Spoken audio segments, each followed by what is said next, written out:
ਸ਼ੁਰੂ ਕਰਦੇ ਹਾਂ ਉਸ ਦੋ ਜਹਾਨ ਦੇ ਪਾਲਨਹਾਰ ਦਾ ਨਾਮ ਲੈ ਕੇ, ਜੋ ਸਭ ਤੇ ਬਹੁਤ ਹੀ ਰਹਿਮਤਾਂ ਔਰ ਬਖਸ਼ਿਸ਼ਾਂ ਕਰਨੇ ਵਾਲਾ ਹੈ। ਅੱਜ ਦੇ ਸਤਸੰਗ ਦੀ ਸ਼ੁਰੂਆਤ ਅਸੀਂ ਸੰਤ ਕਬੀਰ ਜੀ ਦੇ ਸ਼ਬਦ ਤੋਂ ਕਰਾਂਗੇ। ਇਹ ਸ਼ਬਦ ਦੇ ਅੰਦਰ ਸੰਤ ਕਬੀਰ ਜੀ ਸਭ ਤੋਂ ਉੱਤਮ ਚੀਜ਼ ਬਾਰੇ ਦੱਸ ਰਹੇ ਹੈ ਕਿ ਇਹ ਸੰਸਾਰ ਦੀ ਸਭ ਤੋਂ ਉੱਤਮ ਵਸਤੂ ਕਿਹੜੀ ਹੈ, ਸਭ ਤੋਂ ਉੱਤਮ ਚੀਜ਼ ਕਿਹੜੀ ਹੈ। ਔਰ ਯਾਦ ਰੱਖੋ, ਜੇ ਆਪਣੇ ਜੀਵਨ ਨੂੰ ਅਸੀਂ ਉੱਤਮ ਬਣਾਉਣਾ ਹੈ ਤਾਂ ਆਪਣੇ ਜੀਵਨ ਨੂੰ ਉੱਤਮ ਅਸੀਂ ਉੱਤਮ ਨਾਲ ਜੁੜ ਕੇ ਬਣਾ ਸਕਦੇ ਹਾਂ। ਉੱਤਮ ਦਾ ਮਤਲਬ ਸਮਝਦੇ ਹੋ ਨਾ ਤੁਸੀਂ? ਜਿੱਦਾਂ ਬੰਦਾ ਕਹਿੰਦਾ ਬਹੁਤ ਉੱਚੀ, ਬਹੁਤ ਸੁੱਚੀ। ਹੁਣ ਸੰਸਾਰ ਦੇ ਉੱਪਰ ਪਦਾਰਥ ਤਾਂ ਬਹੁਤ ਹੈ, ਚੀਜ਼ਾਂ ਤਾਂ ਬਹੁਤ ਹੈ, ਪਰ ਕੁਝ ਚੀਜ਼ਾਂ, ਕੁਝ ਪਦਾਰਥ ਐਸੇ ਵੀ ਹੁੰਦੇ ਆ ਜੋ ਸਾਨੂੰ ਗਿਰਾਉਣ ਵਾਲੇ ਹੁੰਦੇ ਆ, ਜੋ ਸਾਡੀ ਸੁਰਤੀ ਨੂੰ ਗਿਰਾਉਂਦੇ ਆ। ਔਰ ਕੁਝ ਚੀਜ਼ਾਂ ਐਸੀਆਂ ਹੁੰਦੀਆਂ ਹੈ ਜੋ ਸਾਡੀ ਸੁਰਤੀ ਨੂੰ, ਸਾਡੀ ਸੋਚ ਨੂੰ ਉਠਾਉਂਦੀਆਂ ਹੈ। ਹੁਣ ਕਬੀਰ ਸਾਹਿਬ ਜਿਸ ਉੱਤਮ ਚੀਜ਼ ਦੀ ਗੱਲ ਕਰ ਰਹੇ ਹੈ ਔਰ ਨਾਲ ਨਾਲ ਇਹ ਵੀ ਦੱਸ ਰਹੇ ਹੈ ਕਿ ਅਗਰ ਆਪਣੇ ਜੀਵਨ ਨੂੰ ਸਰਵੋਤਮ ਬਣਾਉਣਾ ਹੈ, ਉੱਤਮ ਬਣਾਉਣਾ ਹੈ, ਅੱਛਾ ਬਣਾਉਣਾ ਹੈ, ਤਾਂ ਫਿਰ ਅਸੀਂ ਆਪਣਾ ਜੀਵਨ ਫੇਰ ਹੀ ਅੱਛਾ ਬਣਾ ਸਕਦੇ ਹਾਂ ਅਗਰ ਉਸ ਅੱਛੀ ਚੀਜ਼ ਨਾਲ ਜੁੜਾਂਗੇ। ਜਿੱਦਾਂ ਸਮਝ ਲਓ ਕਿ ਇੱਕ ਇਨਸਾਨ ਕਹਿੰਦਾ ਨਾ ਕਿ ਮੈਨੂੰ, ਜਿੱਦਾਂ ਅੱਜ ਦਾ ਹੀ ਮਾਹੌਲ ਲੈ ਲਈਏ ਕਿ ਬੰਦਾ ਕਹਿੰਦਾ ਸਰਦੀ ਬੜੀ ਹੈ, ਤਾਂ ਜੇ ਹੁਣ ਮੈਨੂੰ ਗਰਮੀ ਚਾਹੀਦੀ ਹੈ, ਸੇਕ ਚਾਹੀਦਾ, ਤਾਂ ਮੈਨੂੰ ਕਿੱਥੇ ਜਾਣਾ ਪਏਗਾ? ਅੱਗ ਦੇ ਕੋਲ। ਤੁਸੀਂ ਦੇਖਦੇ ਨਾ ਕਈ ਵਾਰ ਠੰਡ ਜ਼ਿਆਦਾ ਹੁੰਦੀ ਤਾਂ ਬੰਦਾ ਅੰਗੀਠੀ ਬਾਲ ਲੈਂਦਾ ਹੈ, ਅੱਗ ਬਾਲ ਲੈਂਦਾ ਤਾਂ ਤਾਪਦਾ ਉਹਨੂੰ, ਕਿਉਂਕਿ ਪਤਾ ਹੈ ਜੇ ਗਰਮੀ ਚਾਹੀਦੀ ਹੈ ਤਾਂ ਗਰਮੀ ਮੈਨੂੰ ਅਗਨੀ ਕੋਲੋਂ ਮਿਲਣੀ ਹੈ। ਜਿਸ ਤਰ੍ਹਾਂ ਹਮੇਸ਼ਾ ਦੱਸੀਦਾ ਜੇ ਖੁਸ਼ਬੂ ਚਾਹੀਦੀ ਤਾਂ ਸਾਨੂੰ ਫੁੱਲਾਂ ਕੋਲੋਂ ਹੀ ਮਿਲਣੀ ਹੈ। ਹੁਣ ਇਸੇ ਤਰ੍ਹਾਂ ਜਦੋਂ ਇਨਸਾਨ ਨੇ ਜੋ ਕੁਝ ਪ੍ਰਾਪਤ ਕਰਨਾ ਹੋਵੇ ਤਾਂ ਪਹਿਲਾਂ ਉਹਨੂੰ ਸਮਝਣਾ ਪੈਂਦਾ ਹੈ ਕਿ ਇਹ ਚੀਜ਼ ਮੈਨੂੰ ਮਿਲ ਕਿੱਥੋਂ ਸਕਦੀ ਹੈ। ਤਾਂ ਹੁਣ ਹਰ ਇਨਸਾਨ ਇਹੀ ਜੀਵਨ 'ਚ ਚਾਹੁੰਦਾ ਹੈ ਕਿ ਮੇਰਾ ਜੀਵਨ ਉੱਤਮ ਬਣ ਜਾਵੇ, ਅੱਛਾ ਬਣ ਜਾਵੇ, ਐਸਾ ਜੀਵਨ ਹੋਵੇ ਜਿਹਦੇ 'ਚ ਕੋਈ ਕਮੀ ਨਾ ਹੋਵੇ। ਕਿਉਂਕਿ ਉੱਤਮ, ਜਿੱਦਾਂ ਹੁਣ ਫਰਜ਼ ਕਰੋ ਘਰ ਦੇ ਵਿੱਚ ਬੰਦਾ ਲੰਗਰ ਬਣਾਉਂਦਾ ਹੈ, ਯਾਨੀ ਭੋਜਨ ਬਣਾਉਂਦਾ ਹੈ। ਅਗਰ ਭੋਜਨ ਦੇ ਵਿੱਚ ਹਰ ਚੀਜ਼ ਸਹੀ ਮਾਤਰਾ ਨਾਲ ਹੋਵੇ ਤਾਂ ਬੰਦਾ ਕੀ ਕਹਿੰਦਾ? ਭੋਜਨ ਬੜਾ ਸਵਾਦਿਸ਼ਟ ਬਣਿਆ ਹੈ, ਭਾਈ ਬੜਾ ਉੱਤਮ ਬਣਿਆ ਹੈ, ਬੜਾ ਸੋਹਣਾ ਬਣਿਆ ਹੈ, ਕਿਉਂਕਿ ਨਮਕ, ਮਿਰਚ, ਮਸਾਲਾ, ਹਰ ਚੀਜ਼ ਪੂਰੀ ਤਰ੍ਹਾਂ ਪਰਫੈਕਟ ਹੈ, ਵਧੀਆ ਹੈ। ਤਾਂ ਜੇ ਇੱਕ ਵੀ ਚੀਜ਼ ਦੀ ਕਮੀ ਹੋਵੇ ਤਾਂ ਬੰਦਾ ਕਹਿੰਦਾ ਲੈ ਬੇਸਵਾਦਾ ਹੈ। ਜੇ ਨਮਕ ਦੀ ਕਮੀ ਹੋਵੇ, ਮਸਾਲੇ ਦੀ ਕਮੀ, ਮਿਰਚ ਦੀ ਕਮੀ ਜਾਂ ਕਿਸੇ ਹੋਰ ਚੀਜ਼ ਦੀ ਕਮੀ ਹੋਵੇ ਤਾਂ ਬੰਦਾ ਕੀ ਕਹਿੰਦਾ ਹੈ? ਇਹ ਭੋਜਨ ਸਵਾਦ ਨਹੀਂ ਹੈ। ਹੁਣ ਇਸੇ ਤਰ੍ਹਾਂ ਆਪਣੇ ਜੀਵਨ ਨੂੰ ਅਗਰ ਦੇਖੀਏ ਤਾਂ ਆਪਣੇ ਜੀਵਨ ਦੇ ਅੰਦਰ ਵੀ ਬੰਦਾ ਆਪਣੇ ਜੀਵਨ ਬਾਰੇ ਕੀ ਕਹਿੰਦਾ ਹੈ? ਥੋੜਾ ਸੋਚ ਕੇ ਦੇਖੋ। ਅੱਜ ਹਰ ਇਨਸਾਨ ਆਪਣੇ ਜੀਵਨ ਨੂੰ ਕੀ ਕਹਿੰਦਾ ਕਿ ਮੇਰਾ ਜੀਵਨ ਉੱਤਮ ਨਹੀਂ ਹੈ, ਯਾਨੀ ਮੇਰੇ ਜੀਵਨ 'ਚ ਖੁਸ਼ੀਆਂ ਨਹੀਂ ਹੈ, ਮੇਰੇ ਜੀਵਨ 'ਚ ਸੁੱਖ ਨਹੀਂ ਹੈ, ਮੇਰੇ ਜੀਵਨ 'ਚ ਆਨੰਦ ਨਹੀਂ ਹੈ, ਮੇਰੇ ਜੀਵਨ 'ਚ ਸ਼ਾਂਤੀ ਨਹੀਂ ਹੈ, ਮੇਰੇ ਜੀਵਨ 'ਚ ਬੜੇ ਦੁੱਖ ਹੈ। ਹੁਣ ਜਿੰਨੇ ਤੁਸੀਂ ਜੀ ਬੈਠੇ ਹੋਵੋਗੇ, ਸ਼ਾਇਦ ਤੁਹਾਡੇ ਮਨ 'ਚ ਵੀ ਇਹ ਭਾਵਨਾ ਆਉਂਦੀ ਹੋਵੇ ਕਿ ਮੇਰੇ ਜੀਵਨ 'ਚ ਆਹ ਪਰੇਸ਼ਾਨੀ ਹੈ, ਮੇਰੇ ਜੀਵਨ 'ਚ ਉਹ ਤਕਲੀਫ ਹੈ, ਉਹ ਦੁੱਖ ਹੈ। ਹੁਣ ਅਸੀਂ ਇਹਨਾਂ ਪਰੇਸ਼ਾਨੀਆਂ, ਇਹਨਾਂ ਤਕਲੀਫਾਂ, ਇਹਨਾਂ ਦੁੱਖਾਂ ਨੂੰ ਕਿਸ ਤਰ੍ਹਾਂ ਆਪਣੇ ਜੀਵਨ 'ਚੋਂ ਦੂਰ ਕਰ ਸਕਦੇ ਹਾਂ ਔਰ ਕਿਸ ਤਰ੍ਹਾਂ ਆਪਣੇ ਜੀਵਨ ਨੂੰ ਐਸਾ ਬਣਾ ਸਕਦੇ ਹਾਂ ਕਿ ਅਸੀਂ ਵੀ ਕਹਿ ਸਕੀਏ ਕਿ ਵਾਕਈ ਮੇਰਾ ਜੀਵਨ ਬੜਾ ਮਜ਼ੇਦਾਰ ਹੈ, ਬੜਾ ਅੱਛਾ ਹੈ, ਹਰ ਚੀਜ਼ ਹੈ ਮੇਰੇ ਜੀਵਨ 'ਚ। ਹੁਣ ਸਮਝਣਾ ਹੈ ਇਸ ਚੀਜ਼ ਨੂੰ। ਅੱਜ ਅਸੀਂ ਕਿਉਂ ਕਬੀਰ ਸਾਹਿਬ ਦੀ ਬਾਣੀ ਦਾ ਇਹ ਸ਼ਬਦ ਦੱਸਣ ਲੱਗੇ ਹਾਂ? ਤਾਂ ਕਿ ਸਾਨੂੰ ਇਹ ਸਮਝ ਆਵੇ ਕਿ ਅਗਰ ਆਪਣੇ ਜੀਵਨ ਨੂੰ ਅਸੀਂ ਸਰਵੋਤਮ ਬਣਾਉਣਾ ਹੈ ਤਾਂ ਉਹ ਉੱਤਮ ਚੀਜ਼ ਕਿਹੜੀ ਹੈ, ਉਹਨੂੰ ਜਾਣ ਕੇ ਅਸੀਂ ਉਹਦੇ ਨਾਲ ਜੁੜ ਕੇ ਹੀ ਆਪਣੇ ਜੀਵਨ ਨੂੰ ਉੱਤਮ ਬਣਾ ਸਕਦੇ ਹਾਂ। ਹੁਣ ਜ਼ਰਾ ਸਮਝਣਾ, ਤਿਆਰ ਹੋ ਸਮਝਣ ਨੂੰ? ਹੁਣ ਕਬੀਰ ਸਾਹਿਬ ਕੀ ਕਹਿੰਦੇ ਆ, ਜ਼ਰਾ ਹੁਣ ਧਿਆਨ ਦੇਣਾ ਕਿ सबसे उत्तम जग में स्वामी एक है तेरो। ਹੁਣ ਆਪੇ ਜਵਾਬ ਦੇ ਦਿਓ ਕੀ ਕਿਹਾ ਉਹਨਾਂ ਨੇ? ਨਾਮ। ਕਿ ਇਹ ਸੰਸਾਰ ਦੀ ਸਭ ਤੋਂ ਉੱਤਮ ਵਸਤੂ, ਸਭ ਤੋਂ ਉੱਚੀ ਵਸਤੂ ਹੈ ਪਰਮਾਤਮਾ ਦਾ ਨਾਮ, ਉਹ ਪ੍ਰਭੂ ਦਾ ਨਾਮ। ਹੁਣ ਸੋਹਣਾ ਜਿਹਾ ਆਪਣੇ ਜੀਵਨ 'ਚ ਵਿਚਾਰ ਕਰਨਾ ਹੈ ਕਿ ਕਬੀਰ ਸਾਹਿਬ ਨੇ ਸਰਵੋਤਮ ਚੀਜ਼ ਕਹੀ ਹੈ ਪਰਮਾਤਮਾ ਦੇ ਸ਼ਬਦ ਨੂੰ, ਪਰਮਾਤਮਾ ਦੇ ਨਾਮ ਨੂੰ। ਤਾਂ ਅੱਜ ਇਨਸਾਨ ਦੇ ਜੀਵਨ 'ਚ ਤਕਲੀਫਾਂ, ਦੁੱਖ, ਪਰੇਸ਼ਾਨੀਆਂ ਕਿਉਂ ਹੈ? ਕਿਉਂਕਿ ਕਿਤੇ ਨਾ ਕਿਤੇ ਅੱਜ ਇਨਸਾਨ ਉੱਤਮ ਚੀਜ਼ ਨੂੰ ਆਪਣੇ ਜੀਵਨ 'ਚੋਂ ਭੁੱਲ ਕੇ ਬੈਠਾ ਹੈ, ਭੁਲਾ ਕੇ ਬੈਠਾ ਹੈ। ਹੋਰ ਸਾਰੀਆਂ ਚੀਜ਼ਾਂ ਵਾਸਤੇ ਇਨਸਾਨ ਸਮਾਂ ਕੱਢਦਾ ਹੈ, ਟਾਈਮ ਕੱਢਦਾ ਹੈ, ਪਰ ਜਦੋਂ ਗੱਲ ਆਉਂਦੀ ਹੈ ਸਿਮਰਨ ਦੀ, ਗੱਲ ਆਉਂਦੀ ਹੈ ਸ਼ਬਦ ਦੀ, ਗੱਲ ਆਉਂਦੀ ਹੈ ਨਾਮ ਦੀ, ਤਾਂ ਉਦੋਂ ਇਨਸਾਨ ਕਈ ਪ੍ਰਕਾਰ ਦੇ ਬਹਾਨੇ ਬਣਾਉਂਦਾ ਹੈ ਕਿ ਮੇਰੇ ਜੀਵਨ 'ਚ ਆਹ ਪਰੇਸ਼ਾਨੀ ਹੈ ਜਾਂ ਆਹ ਕਾਰਨ ਹੈ ਜਿਹਦੇ ਕਰਕੇ ਮੇਰੇ ਤੋਂ ਸਿਮਰਨ ਨਹੀਂ ਕਰ ਹੁੰਦਾ। ਤਾਂ ਇਹੀ ਚੀਜ਼ ਇੱਥੇ ਸਮਝਣੀ ਹੈ ਕਿ ਅਗਰ ਅਸੀਂ ਆਪਣੇ ਜੀਵਨ 'ਚ ਸਾਰੇ ਸੁੱਖ ਪਾਣਾ ਚਾਹੁੰਦੇ ਹਾਂ, ਸਾਰੀਆਂ ਖੁਸ਼ੀਆਂ ਪਾਣੀਆਂ ਚਾਹੁੰਦੇ ਹਾਂ, ਤਾਂ ਪਹਿਲਾਂ ਇਹ ਸੰਸਾਰ ਜਿੱਥੋਂ ਪੈਦਾ ਹੋਇਆ ਹੈ ਉਹ ਜੜ ਕੀ ਹੈ? ਜਰਾ ਸੋਚ ਕੇ ਦੇਖੋ, ਤੁਸੀਂ ਸਮਝ ਕੇ ਦੇਖੋ। ਇਸ ਵਿੱਚ ਗੁਰੂਆਂ ਨੇ ਕੀ ਕਿਹਾ ਹੈ ਆਪਣੀ ਬਾਣੀ ਦੇ ਅੰਦਰ ਕਿ ਸ਼ਬਦੇ ਧਰਤੀ ਸ਼ਬਦੇ ਆਕਾਸ਼। ਸ਼ਬਦ ਕੀ ਹੈ? ਸ਼ਬਦ ਕੀ ਹੈ? ਸ਼ਬਦ ਯਾਨੀ ਪ੍ਰਮਾਤਮਾ ਦਾ ਉਹ ਨਾਮ, ਉਹ ਧੁਨੀ, ਉਹ ਧੁਨਕਾਰ ਜਿੱਥੋਂ ਹਰ ਚੀਜ਼ ਪੈਦਾ ਹੋਈ ਹੈ। ਅੱਜ ਵਿਗਿਆਨ ਵੀ ਇਹ ਚੀਜ਼ ਨੂੰ ਮੰਨਦਾ ਹੈ, ਪਰ ਵਿਗਿਆਨ ਥੋੜਾ ਆਪਣੇ ਦੂਜੇ ਲਫ਼ਜ਼ਾਂ ਨਾਲ ਕਹਿੰਦਾ ਹੈ। ਕਿਉਂਕਿ ਵਿਗਿਆਨ ਕਹਿੰਦਾ ਪ੍ਰਿਥਵੀ ਜਾਂ ਬ੍ਰਹਿਮੰਡ ਕਿੱਦਾਂ ਬਣਿਆ, ਇਹ ਸੰਸਾਰ ਕਿੱਦਾਂ ਬਣਿਆ, ਉਹ ਕਹਿੰਦੇ ਕਿ ਬਿਗ ਬੈਂਗ ਹੋਇਆ। ਬਿਗ ਬੈਂਗ ਦਾ ਮਤਲਬ ਸਮਝਦੇ ਹੋ ਕਿ ਨਹੀਂ ਤੁਸੀਂ? ਬਹੁਤ ਬੜਾ ਧਮਾਕਾ ਹੋਇਆ, ਬਹੁਤ ਬੜੀ ਆਵਾਜ਼ ਹੋਈ। ਧਮਾਕਾ ਯਾਨੀ ਇੱਕ ਧੁਨਕਾਰ ਹੋਈ, ਇੱਕ ਆਵਾਜ਼ ਹੋਈ ਜਿਸ ਤੋਂ ਹਰ ਚੀਜ਼ ਬਣੀ। ਔਰ ਇਹੀ ਗੱਲ ਵਿਗਿਆਨ ਅੱਜ ਕਹਿੰਦਾ ਹੈ, ਪਰ ਗੁਰੂ ਰਹਿਬਰ ਤਾਂ ਬਹੁਤ ਪਹਿਲਾਂ ਹੀ ਕਹਿ ਗਏ ਕਿ ਉਹਦੇ ਸ਼ਬਦ ਤੋਂ ਹਰ ਚੀਜ਼ ਬਣੀ ਹੈ, ਉਹਦੇ ਨਾਮ ਤੋਂ ਹਰ ਚੀਜ਼ ਬਣੀ ਹੈ, ਕਿਉਂਕਿ ਹਰ ਚੀਜ਼ ਨੂੰ ਪੈਦਾ ਕਰਨ ਵਾਲਾ ਉਹੀ ਹੈ। ਹੁਣ ਜਿਸ ਜੜ ਚੋਂ ਹਰ ਚੀਜ਼ ਪੈਦਾ ਹੋਈ ਹੈ, ਜਦੋਂ ਅਸੀਂ ਉਸ ਜੜ ਨੂੰ ਸਮਝ ਕੇ ਉਸ ਜੜ ਨਾਲ ਜੁੜਨਾ ਸ਼ੁਰੂ ਕਰ ਦੇਵਾਂਗੇ ਤਾਂ ਸਾਡੇ ਜੀਵਨ ਦੀਆਂ ਤਕਲੀਫਾਂ, ਦੁੱਖ, ਪਰੇਸ਼ਾਨੀਆਂ ਵੀ ਦੂਰ ਹੋਣੀਆਂ ਸ਼ੁਰੂ ਹੋ ਜਾਣਗੀਆਂ। ਹੁਣ ਜਰਾ ਸਮਝਣਾ ਇਹ ਕਿਉਂ ਕਹਿ ਰਹੇ ਹਾਂ ਅਸੀਂ, ਕਿਉਂਕਿ ਜਿਸ ਚੀਜ਼ ਚੋਂ ਹਰ ਚੀਜ਼ ਪੈਦਾ ਹੋਈ ਹੈ, ਹੁਣ ਜਰਾ ਯਾਦ ਰੱਖਣਾ ਕਿ ਜਿਸ ਸ਼ਬਦ ਚੋਂ ਹਰ ਚੀਜ਼ ਪੈਦਾ ਹੋਈ ਹੈ, ਹੁਣ ਜਿਸ ਨੇ ਸਾਨੂੰ ਪੈਦਾ ਕੀਤਾ ਹੈ, ਅਗਰ ਸਾਡੇ ਜੀਵਨ 'ਚ ਥੋੜੀ ਬੋੜੀ ਗੜਬੜ ਹੋ ਜਾਵੇ ਜਾਂ ਸਾਡੇ ਜੀਵਨ 'ਚ ਥੋੜੀ ਬੋੜੀ ਪ੍ਰੋਬਲਮ ਆ ਜਾਵੇ, ਤਾਂ ਜਿਹੜਾ ਸਾਨੂੰ ਪੈਦਾ ਕਰ ਸਕਦਾ ਉਹ ਸਾਡੀ ਪ੍ਰੋਬਲਮ ਨੂੰ ਠੀਕ ਵੀ ਬੋਲੋ ਕਰ ਸਕਦਾ ਕਿ ਨਹੀਂ? ਜਰਾ ਸਮਝਣਾ ਇਸ ਚੀਜ਼ ਨੂੰ। ਜਿੱਦਾਂ ਅਸੀਂ ਕਈ ਵਾਰ ਉਦਾਹਰਨ ਦੇ ਕੇ ਦੱਸੀਦਾ ਹੈ ਕਿ ਅਗਰ ਤੁਹਾਡੇ ਕੋਲ ਕੋਈ ਟੀਵੀ ਹੈ ਨਾ ਕਿਸੇ ਕੰਪਨੀ ਦਾ, ਹੁਣ ਬੰਦਾ ਕਹਿੰਦਾ ਕਿਸੇ ਕੰਪਨੀ ਦਾ ਮੇਰੇ ਕੋਲ ਟੀਵੀ ਹੈ, ਜਾਂ ਕਿਸੇ ਕੰਪਨੀ ਦੀ ਮੇਰੇ ਕੋਲ ਫ੍ਰਿਜ ਹੈ, ਜਾਂ ਕਿਸੇ ਕੰਪਨੀ ਦੀ ਮੇਰੇ ਕੋਲ ਗੱਡੀ ਹੈ। ਹੁਣ ਅਗਰ ਕਿਸੇ ਕੰਪਨੀ ਦਾ ਟੀਵੀ, ਫ੍ਰਿਜ ਜਾਂ ਗੱਡੀ ਹੋਵੇ, ਉਹਦੇ 'ਚ ਕੋਈ ਪ੍ਰੋਬਲਮ ਆ ਜਾਂਦੀ ਹੈ, ਅਸੀਂ ਉਹ ਕੰਪਨੀ ਕੋਲ ਲੈ ਕੇ ਜਾਂਦੇ ਆ ਤਾਂ ਕੰਪਨੀ ਵਾਲੇ ਨੂੰ ਠੀਕ ਵੀ ਕਰ ਦਿੰਦੇ ਆ ਕਿ ਨਹੀਂ? ਕਿਉਂਕਿ ਕਈ ਵਾਰ ਇਹ ਚੀਜ਼ਾਂ ਹੁੰਦੀਆਂ ਹੈ ਕਿ ਇੱਕ ਕੰਪਨੀ ਦੀ ਚੀਜ਼ ਕਿਸੇ ਬਾਹਰਲੇ ਮਕੈਨਿਕ ਨੂੰ ਸਮਝ ਨਹੀਂ ਆਉਂਦੀ, ਪਰ ਜਦੋਂ ਉਹ ਕੰਪਨੀ ਕੋਲ ਜਾਈਏ ਤਾਂ ਕੰਪਨੀ ਵਾਲਿਆਂ ਵਾਸਤੇ ਉਹ ਚੀਜ਼ ਬੜੀ ਮਾਮੂਲੀ ਹੁੰਦੀ। ਉਹ ਕਹਿੰਦੇ ਅਸੀਂ ਬਣਾ ਸਕਦੇ ਹਾਂ, ਤਾਂ ਜੇ ਬਣਾ ਸਕਦੇ ਹਾਂ ਤਾਂ ਇਹਦੀ ਗੜਬੜ ਨੂੰ ਠੀਕ ਵੀ ਅਸੀਂ ਕਰ ਸਕਦੇ ਹਾਂ। ਹੁਣ ਇੱਥੇ ਇਹੀ ਚੀਜ਼ ਸਮਝਣੀ ਹੈ ਕਿ ਇਨਸਾਨ ਦੇ ਜੀਵਨ 'ਚ ਜਿੰਨੀਆਂ ਵੀ ਗੜਬੜਾਂ ਹੈ, ਜਿੰਨੀਆਂ ਵੀ ਇਨਸਾਨ ਦੇ ਜੀਵਨ 'ਚ ਪਰੇਸ਼ਾਨੀਆਂ ਹੈ, ਇਹ ਸਾਰੀਆਂ ਪਰੇਸ਼ਾਨੀਆਂ ਠੀਕ ਹੋ ਸਕਦੀਆਂ ਹੈ ਜਦੋਂ ਇਨਸਾਨ ਆਪਣੇ ਉਹ ਮਾਲਿਕ ਪ੍ਰਮਾਤਮਾ ਪ੍ਰਭੂ ਦੇ ਨਾਲ ਜੁੜਦਾ ਹੈ। ਔਰ ਉਸ ਪ੍ਰਮਾਤਮਾ, ਉਸ ਪ੍ਰਭੂ ਦੇ ਨਾਲ ਜੁੜ ਕੇ ਹੀ ਸਾਡਾ ਜੀਵਨ ਉੱਤਮ ਹੋ ਸਕਦਾ ਹੈ। ਇਸ ਲਈ ਕਬੀਰ ਸਾਹਿਬ ਕਹਿ ਰਹੇ ਹੈ ਕਿ सबसे उत्तम एक स्वामी जग में तेरो नाम। और नाल अगली लाइन च कह रहे कि सत संगत में आकर सिमरे पावे उत्तम धाम। कि इस संसार च सब तो उच्चा प्रभु दा नाम है। और जे इंसान अपने जीवन का यह नियम बना लवे कि मैं सत्संग में जाके अपने प्रभु का सिमरन करना है, अपने प्रभु का नाम जपना है, तो सिमरन करन दे नाल, संतां दी सोबत में जाके बैठन दे नाल इंसान नूं भी हौली हौली उच्चा धाम मिलना शुरू हो जाता। उच्चा धाम मतलब इंसान दे जीवन दीयां तकलीफां, दुख, परेशानियां, चिंतावां दूर होनियां शुरू हो जांदियां है। इसलिए याद रखना, ताही तो बड़े मालिक भी अपने एक शब्द अंदर कहंदे हुंदे सी। मालिक कहंदे सी कि अच्छे कर्म को जल्दी करिए, बुरे कर्म को देर। अच्छे कर्म को जल्दी करिए, बुरे कर्म को देर, कहे नसीब छुट जाएगा 1,84 फेर। सो मालिक भी अपने वचना च कहंदे हुंदे सी कि अच्छे कर्म करन लगिया जल्दी कर, तो बुरा कर्म कर लगिया हमेशा देरी कर। पर अज हुंदा की है, जरा आप सोच के तुसी देखना कि इंसान बुरा काम जल्दी जल्दी करना चाहता है तो अच्छे कर्म नूं बंदा देरी कर दिंदा है। हुण तुसी कहना जी ये किस तरह, तैनूं इदां समझ लो कि जदों सिमरन की गल आवे, सत्संग विच जाण दी गल आवे, तो सत्संग विच या सिमरन दे टाइम नूं बंदा खुंजा दिंदा है, टाइम लंघ जांदा है। तां जदों किते कोई फिल्म आनी होवे, कोई टीवी सीरीयल आना होवे, तो बंदा 10 मिनट पहले ही टीवी ला के बह जांदा किते सीन मिस ना हो जाए। थिएटरां में बंदे ने जाना होवे ना, पता है कि उत्थे 5 बजे शो शुरू होना या 3 बजे शो शुरू होना, तो बंदा कहता 2:30 बजे पहुंच के टिकट लैके बह जाओ भाई, किते सीन मिस हो गया तो फिर फिल्म का मजा नहीं आएगा। हुंदा कि नहीं इदां?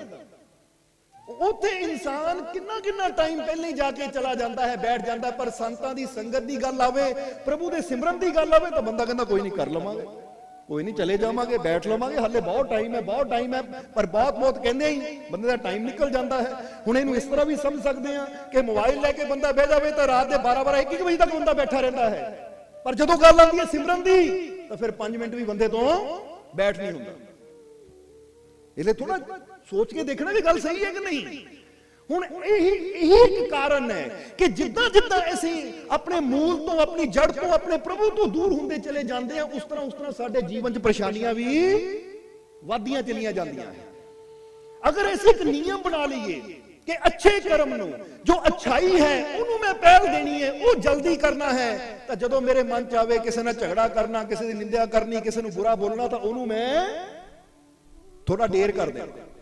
अज कई मावां नूं भी एक शिकायत होंदी है कि मेरे बच्चे जिद बड़ी करते हैं, मेरे बच्चे अंदर गुस्सा बड़ा है, मेरे बच्चे कहने नहीं मनते। हो सकता तुसीं भी इत्थे बैठे होवो, तुहानूं अंदर भी बच्चों वाले माता पिता के अंदर शिकायत होवे कि बच्चे इदां क्यों करते हैं। जरा हुण समझना इसनूं भी, इहदा भी एक कारण दस दईए कि एक पहला समा हुंदा सी जदों बच्चे ने सोना हुंदा सी तां मां उहनूं लिटांदी सी तो उहदे सिर ते हत्थ रख के उहनूं आप सुलांदी हुंदी सी। जरा हुण समझना। और ਅਸੀਂ ਤੁਹਾਨੂੰ ਇਹ ਗੱਲ ਕਵਾਂਗੇ ਜਿਨ੍ਹਾਂ ਦੇ ਛੋਟੇ ਬੱਚੇ ਹੈ, ਚਾਹੇ 10 ਸਾਲ ਦਾ, 12 ਸਾਲ ਦਾ, 15 ਸਾਲ ਦਾ, ਕਿ ਜਦੋਂ ਵੀ ਬੱਚੇ ਨੂੰ ਦੇਖੋ ਨਾ, ਬੱਚਾ ਸੌਣ ਲੱਗਾ ਹੈ, ਉਹਦੇ ਕੋਲ ਬੈਠੋ, ਉਹਦੇ ਸਿਰ ਤੇ ਹੱਥ ਫੇਰੋ, ਤਾਂ ਨਾਲ ਨਾਲ ਇਹ ਗੱਲ ਕਹੋ ਕਿ ਮੇਰਾ ਬੱਚਾ ਬਹੁਤ ਅਕਲਮੰਦ ਹੈ, ਮੇਰਾ ਬੱਚਾ ਬਹੁਤ ਸਮਝਦਾਰ ਹੈ, ਬਹੁਤ ਕਹਿਣੇਕਾਰ ਹੈ, ਮਾਲਿਕ ਦੀ ਕਿਰਪਾ ਨਾਲ ਮੇਰਾ ਬੱਚਾ ਬਹੁਤ ਸ਼ਾਂਤ ਹੈ, ਇਹ ਮੇਰਾ ਹਰ ਕਹਿਣਾ ਮੰਨਦਾ ਹੈ, ਇਹ ਮੇਰੇ ਨਾਲ ਬਹੁਤ ਪਿਆਰ ਕਰਦਾ ਹੈ। ਹੁਣ ਜਦੋਂ ਉਹਦੇ ਸਿਰ ਤੇ ਹੱਥ ਰੱਖ ਕੇ ਉਹਨੂੰ ਇਹ ਭਾਵਨਾ ਦਿੰਦੇ ਦਿੰਦੇ ਤੁਸੀਂ ਸੁਲਾਉਂਦੇ ਹੋ ਨਾ, ਤਾਂ ਉਹਦੇ ਅੰਦਰ ਉਹ એનર્ਜੀ ਜਾਂਦੀ ਹੈ और वो बच्चा अच्छा बनना शुरू हो जाता है। पर अज के समय अंदर की हो रहा है, अज के समय अंदर उल्टा हो रहा है। बच्चे कहेंगे मम्मी नींद आती है, मम्मी मोबाइल चल के जा बेटा सो जा जाके, कोई गल नहीं, मैं टीवी देख रही है, मोबाइल देख रही है, मेरा काम डिस्टर्ब ना कर। तो जा फिर बच्चा ज्यादा जिद करे तो की करना है, आ भाई तू मोबाइल लैके बह जा, उन्होंने मोबाइल दे के रोंदे नूं चुप करांदे, मोबाइल फड़ा दिंदे ਉਹਦੇ हत्थ 'ਚ। फिर बच्चा जिद्दां दे कार्टून देखदा ਜਾਂ जिद्दां दी चीज़ां देखदा, उदां दा ਉਹਦੇ दिमाग ते असर पैंदा। तो बाद चों माता पिता कहंदे बच्चे साडे कहणेकार हैं, बच्चे साडा कहना नहीं मनते, बच्चे जिद्दी बड़े है। क्योंकि ये गल हमेशा याद रखो कि जिद्दां दा बच्चियां ने देखना है, जिद्दां दा उन्होंने सुनना है, उदां दा ही उन्होंने जीवन ते प्रभाव भी पैना है। इस करके किते ना किते ये चीज सानू सारियां नू समझ लेनी चाहिए है कि अगर असीं प्रभु दे नाम नाल जुड़दे हां, उस परमात्मा दे सिमरन दे नाल जुड़दे हां, उहदी याद विच बहिंदे हां, तो उहदा असर साडे जीवन ते भी होएगा, तो साडे बच्चियां दे जीवन ते भी ਉਹਦਾ असर जरूर होएगा। तो जे असीं आप परमात्मा दे नाम तो दूर होंदे चले जावांगे, परमात्मा दे विश्वास तो दूर होंदे चले जावांगे, यानी अज दे समय अंदर देखण च आया कि इंसान परमात्मा ते विश्वास बहुत घट करदा है।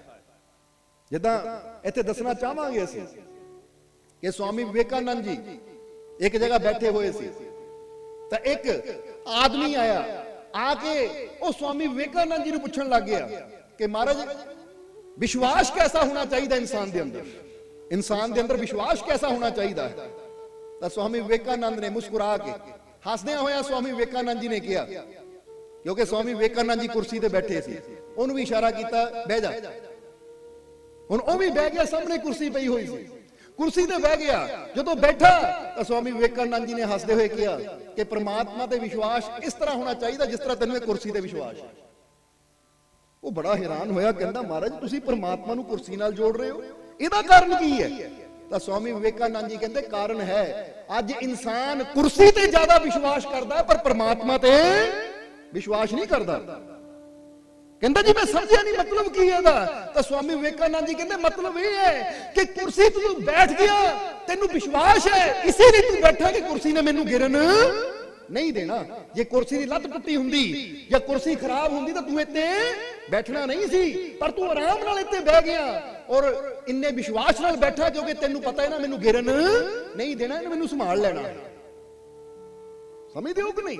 हुण तुसीं देखदे हो बंदा कुर्सी ते बंदा किवें बैठा बैठा सौ जांदा है क्योंकि उन्हें विश्वास है कि मैं ये मजबूत कुर्सी ते बैठा हां, इतों मैं गिर नहीं सकदा।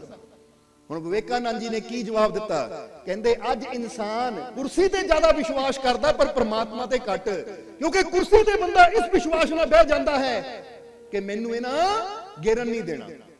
जरा समझना कि मैनू इन्हां गिरन नहीं देना, निश्चित होकर बैठ जाता है। पर अपने जीवन नूं देखे कि बंदा रब ते इन्ना भी विश्वास नहीं रखता कि जे छोटी जी कुर्सी मैनू संभाल सकती है तो मेरा रब भी मैनू ਜ਼ਰੂਰ ਸੰਭਾਲੇਗਾ। ਪਰ ਨਹੀਂ, ਕੁਰਸੀ ਦੇ ਉੱਤੇ ਬੰਦਾ ਵਿਸ਼ਵਾਸ ਨਾਲ ਬਹਿ ਜਾਂਦਾ, ਪਰ ਰੱਬ ਤੇ ਬੰਦਾ ਵਿਸ਼ਵਾਸ ਨਹੀਂ ਕਰਦਾ, ਡਰਦਾ ਰਹਿੰਦਾ ਕਿਤੇ ਹੁਣ ਨਾ ਗਿਰ ਜਾਵਾਂ, ਹੁਣ ਨਾ ਗਿਰ ਜਾਵਾਂ। ਇਹਦਾ ਮਤਲਬ ਕੀ ਹੈ ਕਿ ਸਾਨੂੰ ਆਪਣੇ ਪ੍ਰਮਾਤਮਾ ਤੇ ਵਿਸ਼ਵਾਸ ਘੱਟ ਹੈ।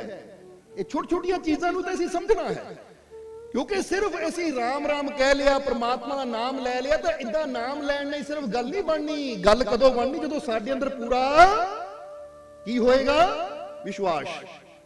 ਹੁਣ ਇਸ ਲਈ ਅਗਰ ਤੁਸੀਂ ਬੈਠੇ ਹੋ, ਜੇ ਕਿਸੇ ਨੂੰ ਕੋਈ ਤਕਲੀਫ ਹੈ, ਦੁੱਖ ਹੈ, ਹੋ ਸਕਦਾ ਕਿਸੇ ਦਾ ਸਿਰ ਦਰਦ ਹੋਵੇ, ਕਿਸੇ ਦਾ ਪੇਟ ਦਰਦ ਹੋਵੇ, ਹੈ ਤਾਂ ਨਹੀਂ ਕਿਸੇ ਨੂੰ ਕੋਈ ਤਕਲੀਫ? ਜੇ ਹੈ ਤਾਂ ਹੱਥ ਖੜਾ ਕਰੋ। ਕਿਸੇ ਨੂੰ ਕੋਈ ਤਕਲੀਫ, ਦੁੱਖ ਜੇ ਹੈ ਤਾਂ ਹੁਣ ਵਿਸ਼ਵਾਸ ਕਰੋ ਕਿ ਮੈਂ ਸਤਸੰਗ ਦੇ ਵਿੱਚ ਬੈਠਾ ਹਾਂ, ਆਪਣੇ ਮਾਲਿਕ ਦੇ ਘਰ 'ਚ ਬੈਠਾ ਹਾਂ। ਮੈਨੂੰ ਯਕੀਨ ਹੈ ਕਿ ਸਤਸੰਗ ਸਮਾਪਤ ਹੋਣ ਤੋਂ ਪਹਿਲਾਂ ਮੇਰੇ ਸਾਰੇ ਦੁੱਖ ਦੂਰ ਹੋ ਜਾਣੇ ਦੂਰ, ਕਿਉਂਕਿ ਪ੍ਰਮਾਤਮਾ ਦੇ ਘਰ 'ਚ ਢੇਰ ਨਹੀਂ ਹੈ। ਢੇਰ ਕਿੱਥੇ ਹੈ? ਢੇਰ ਹੈ ਬੰਦੇ ਦੇ ਵਿਸ਼ਵਾਸ ਵਿੱਚ। ਜਿੱਦਾਂ ਬੰਦਾ ਕਹਿੰਦਾ ਨਾ ਰੱਬ ਦੇ ਘਰ ਢੇਰ ਹੈ ਪਰ ਅੰਧੇਰ ਨਹੀਂ। ਅਸੀਂ ਕਹਿੰਦੇ ਇਹ ਜਿਹੜੀਆਂ ਦੋ ਹੀ ਗੱਲਾਂ ਹੈ ਨਾ, ਇਹ ਦੋ ਹੀ ਠੀਕ ਨਹੀਂ ਹੈ ਕਿ ਰੱਬ ਦੇ ਘਰ ਢੇਰ ਹੈ, ਅੰਧੇਰ ਨਹੀਂ।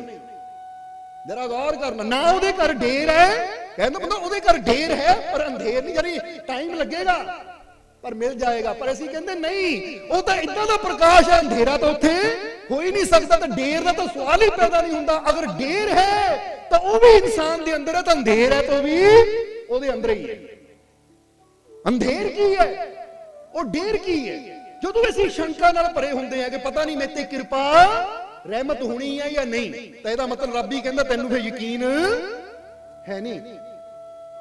ਜਰਾ ਸਮਝਣਾ ਸਾਰਿਆਂ ਨੇ।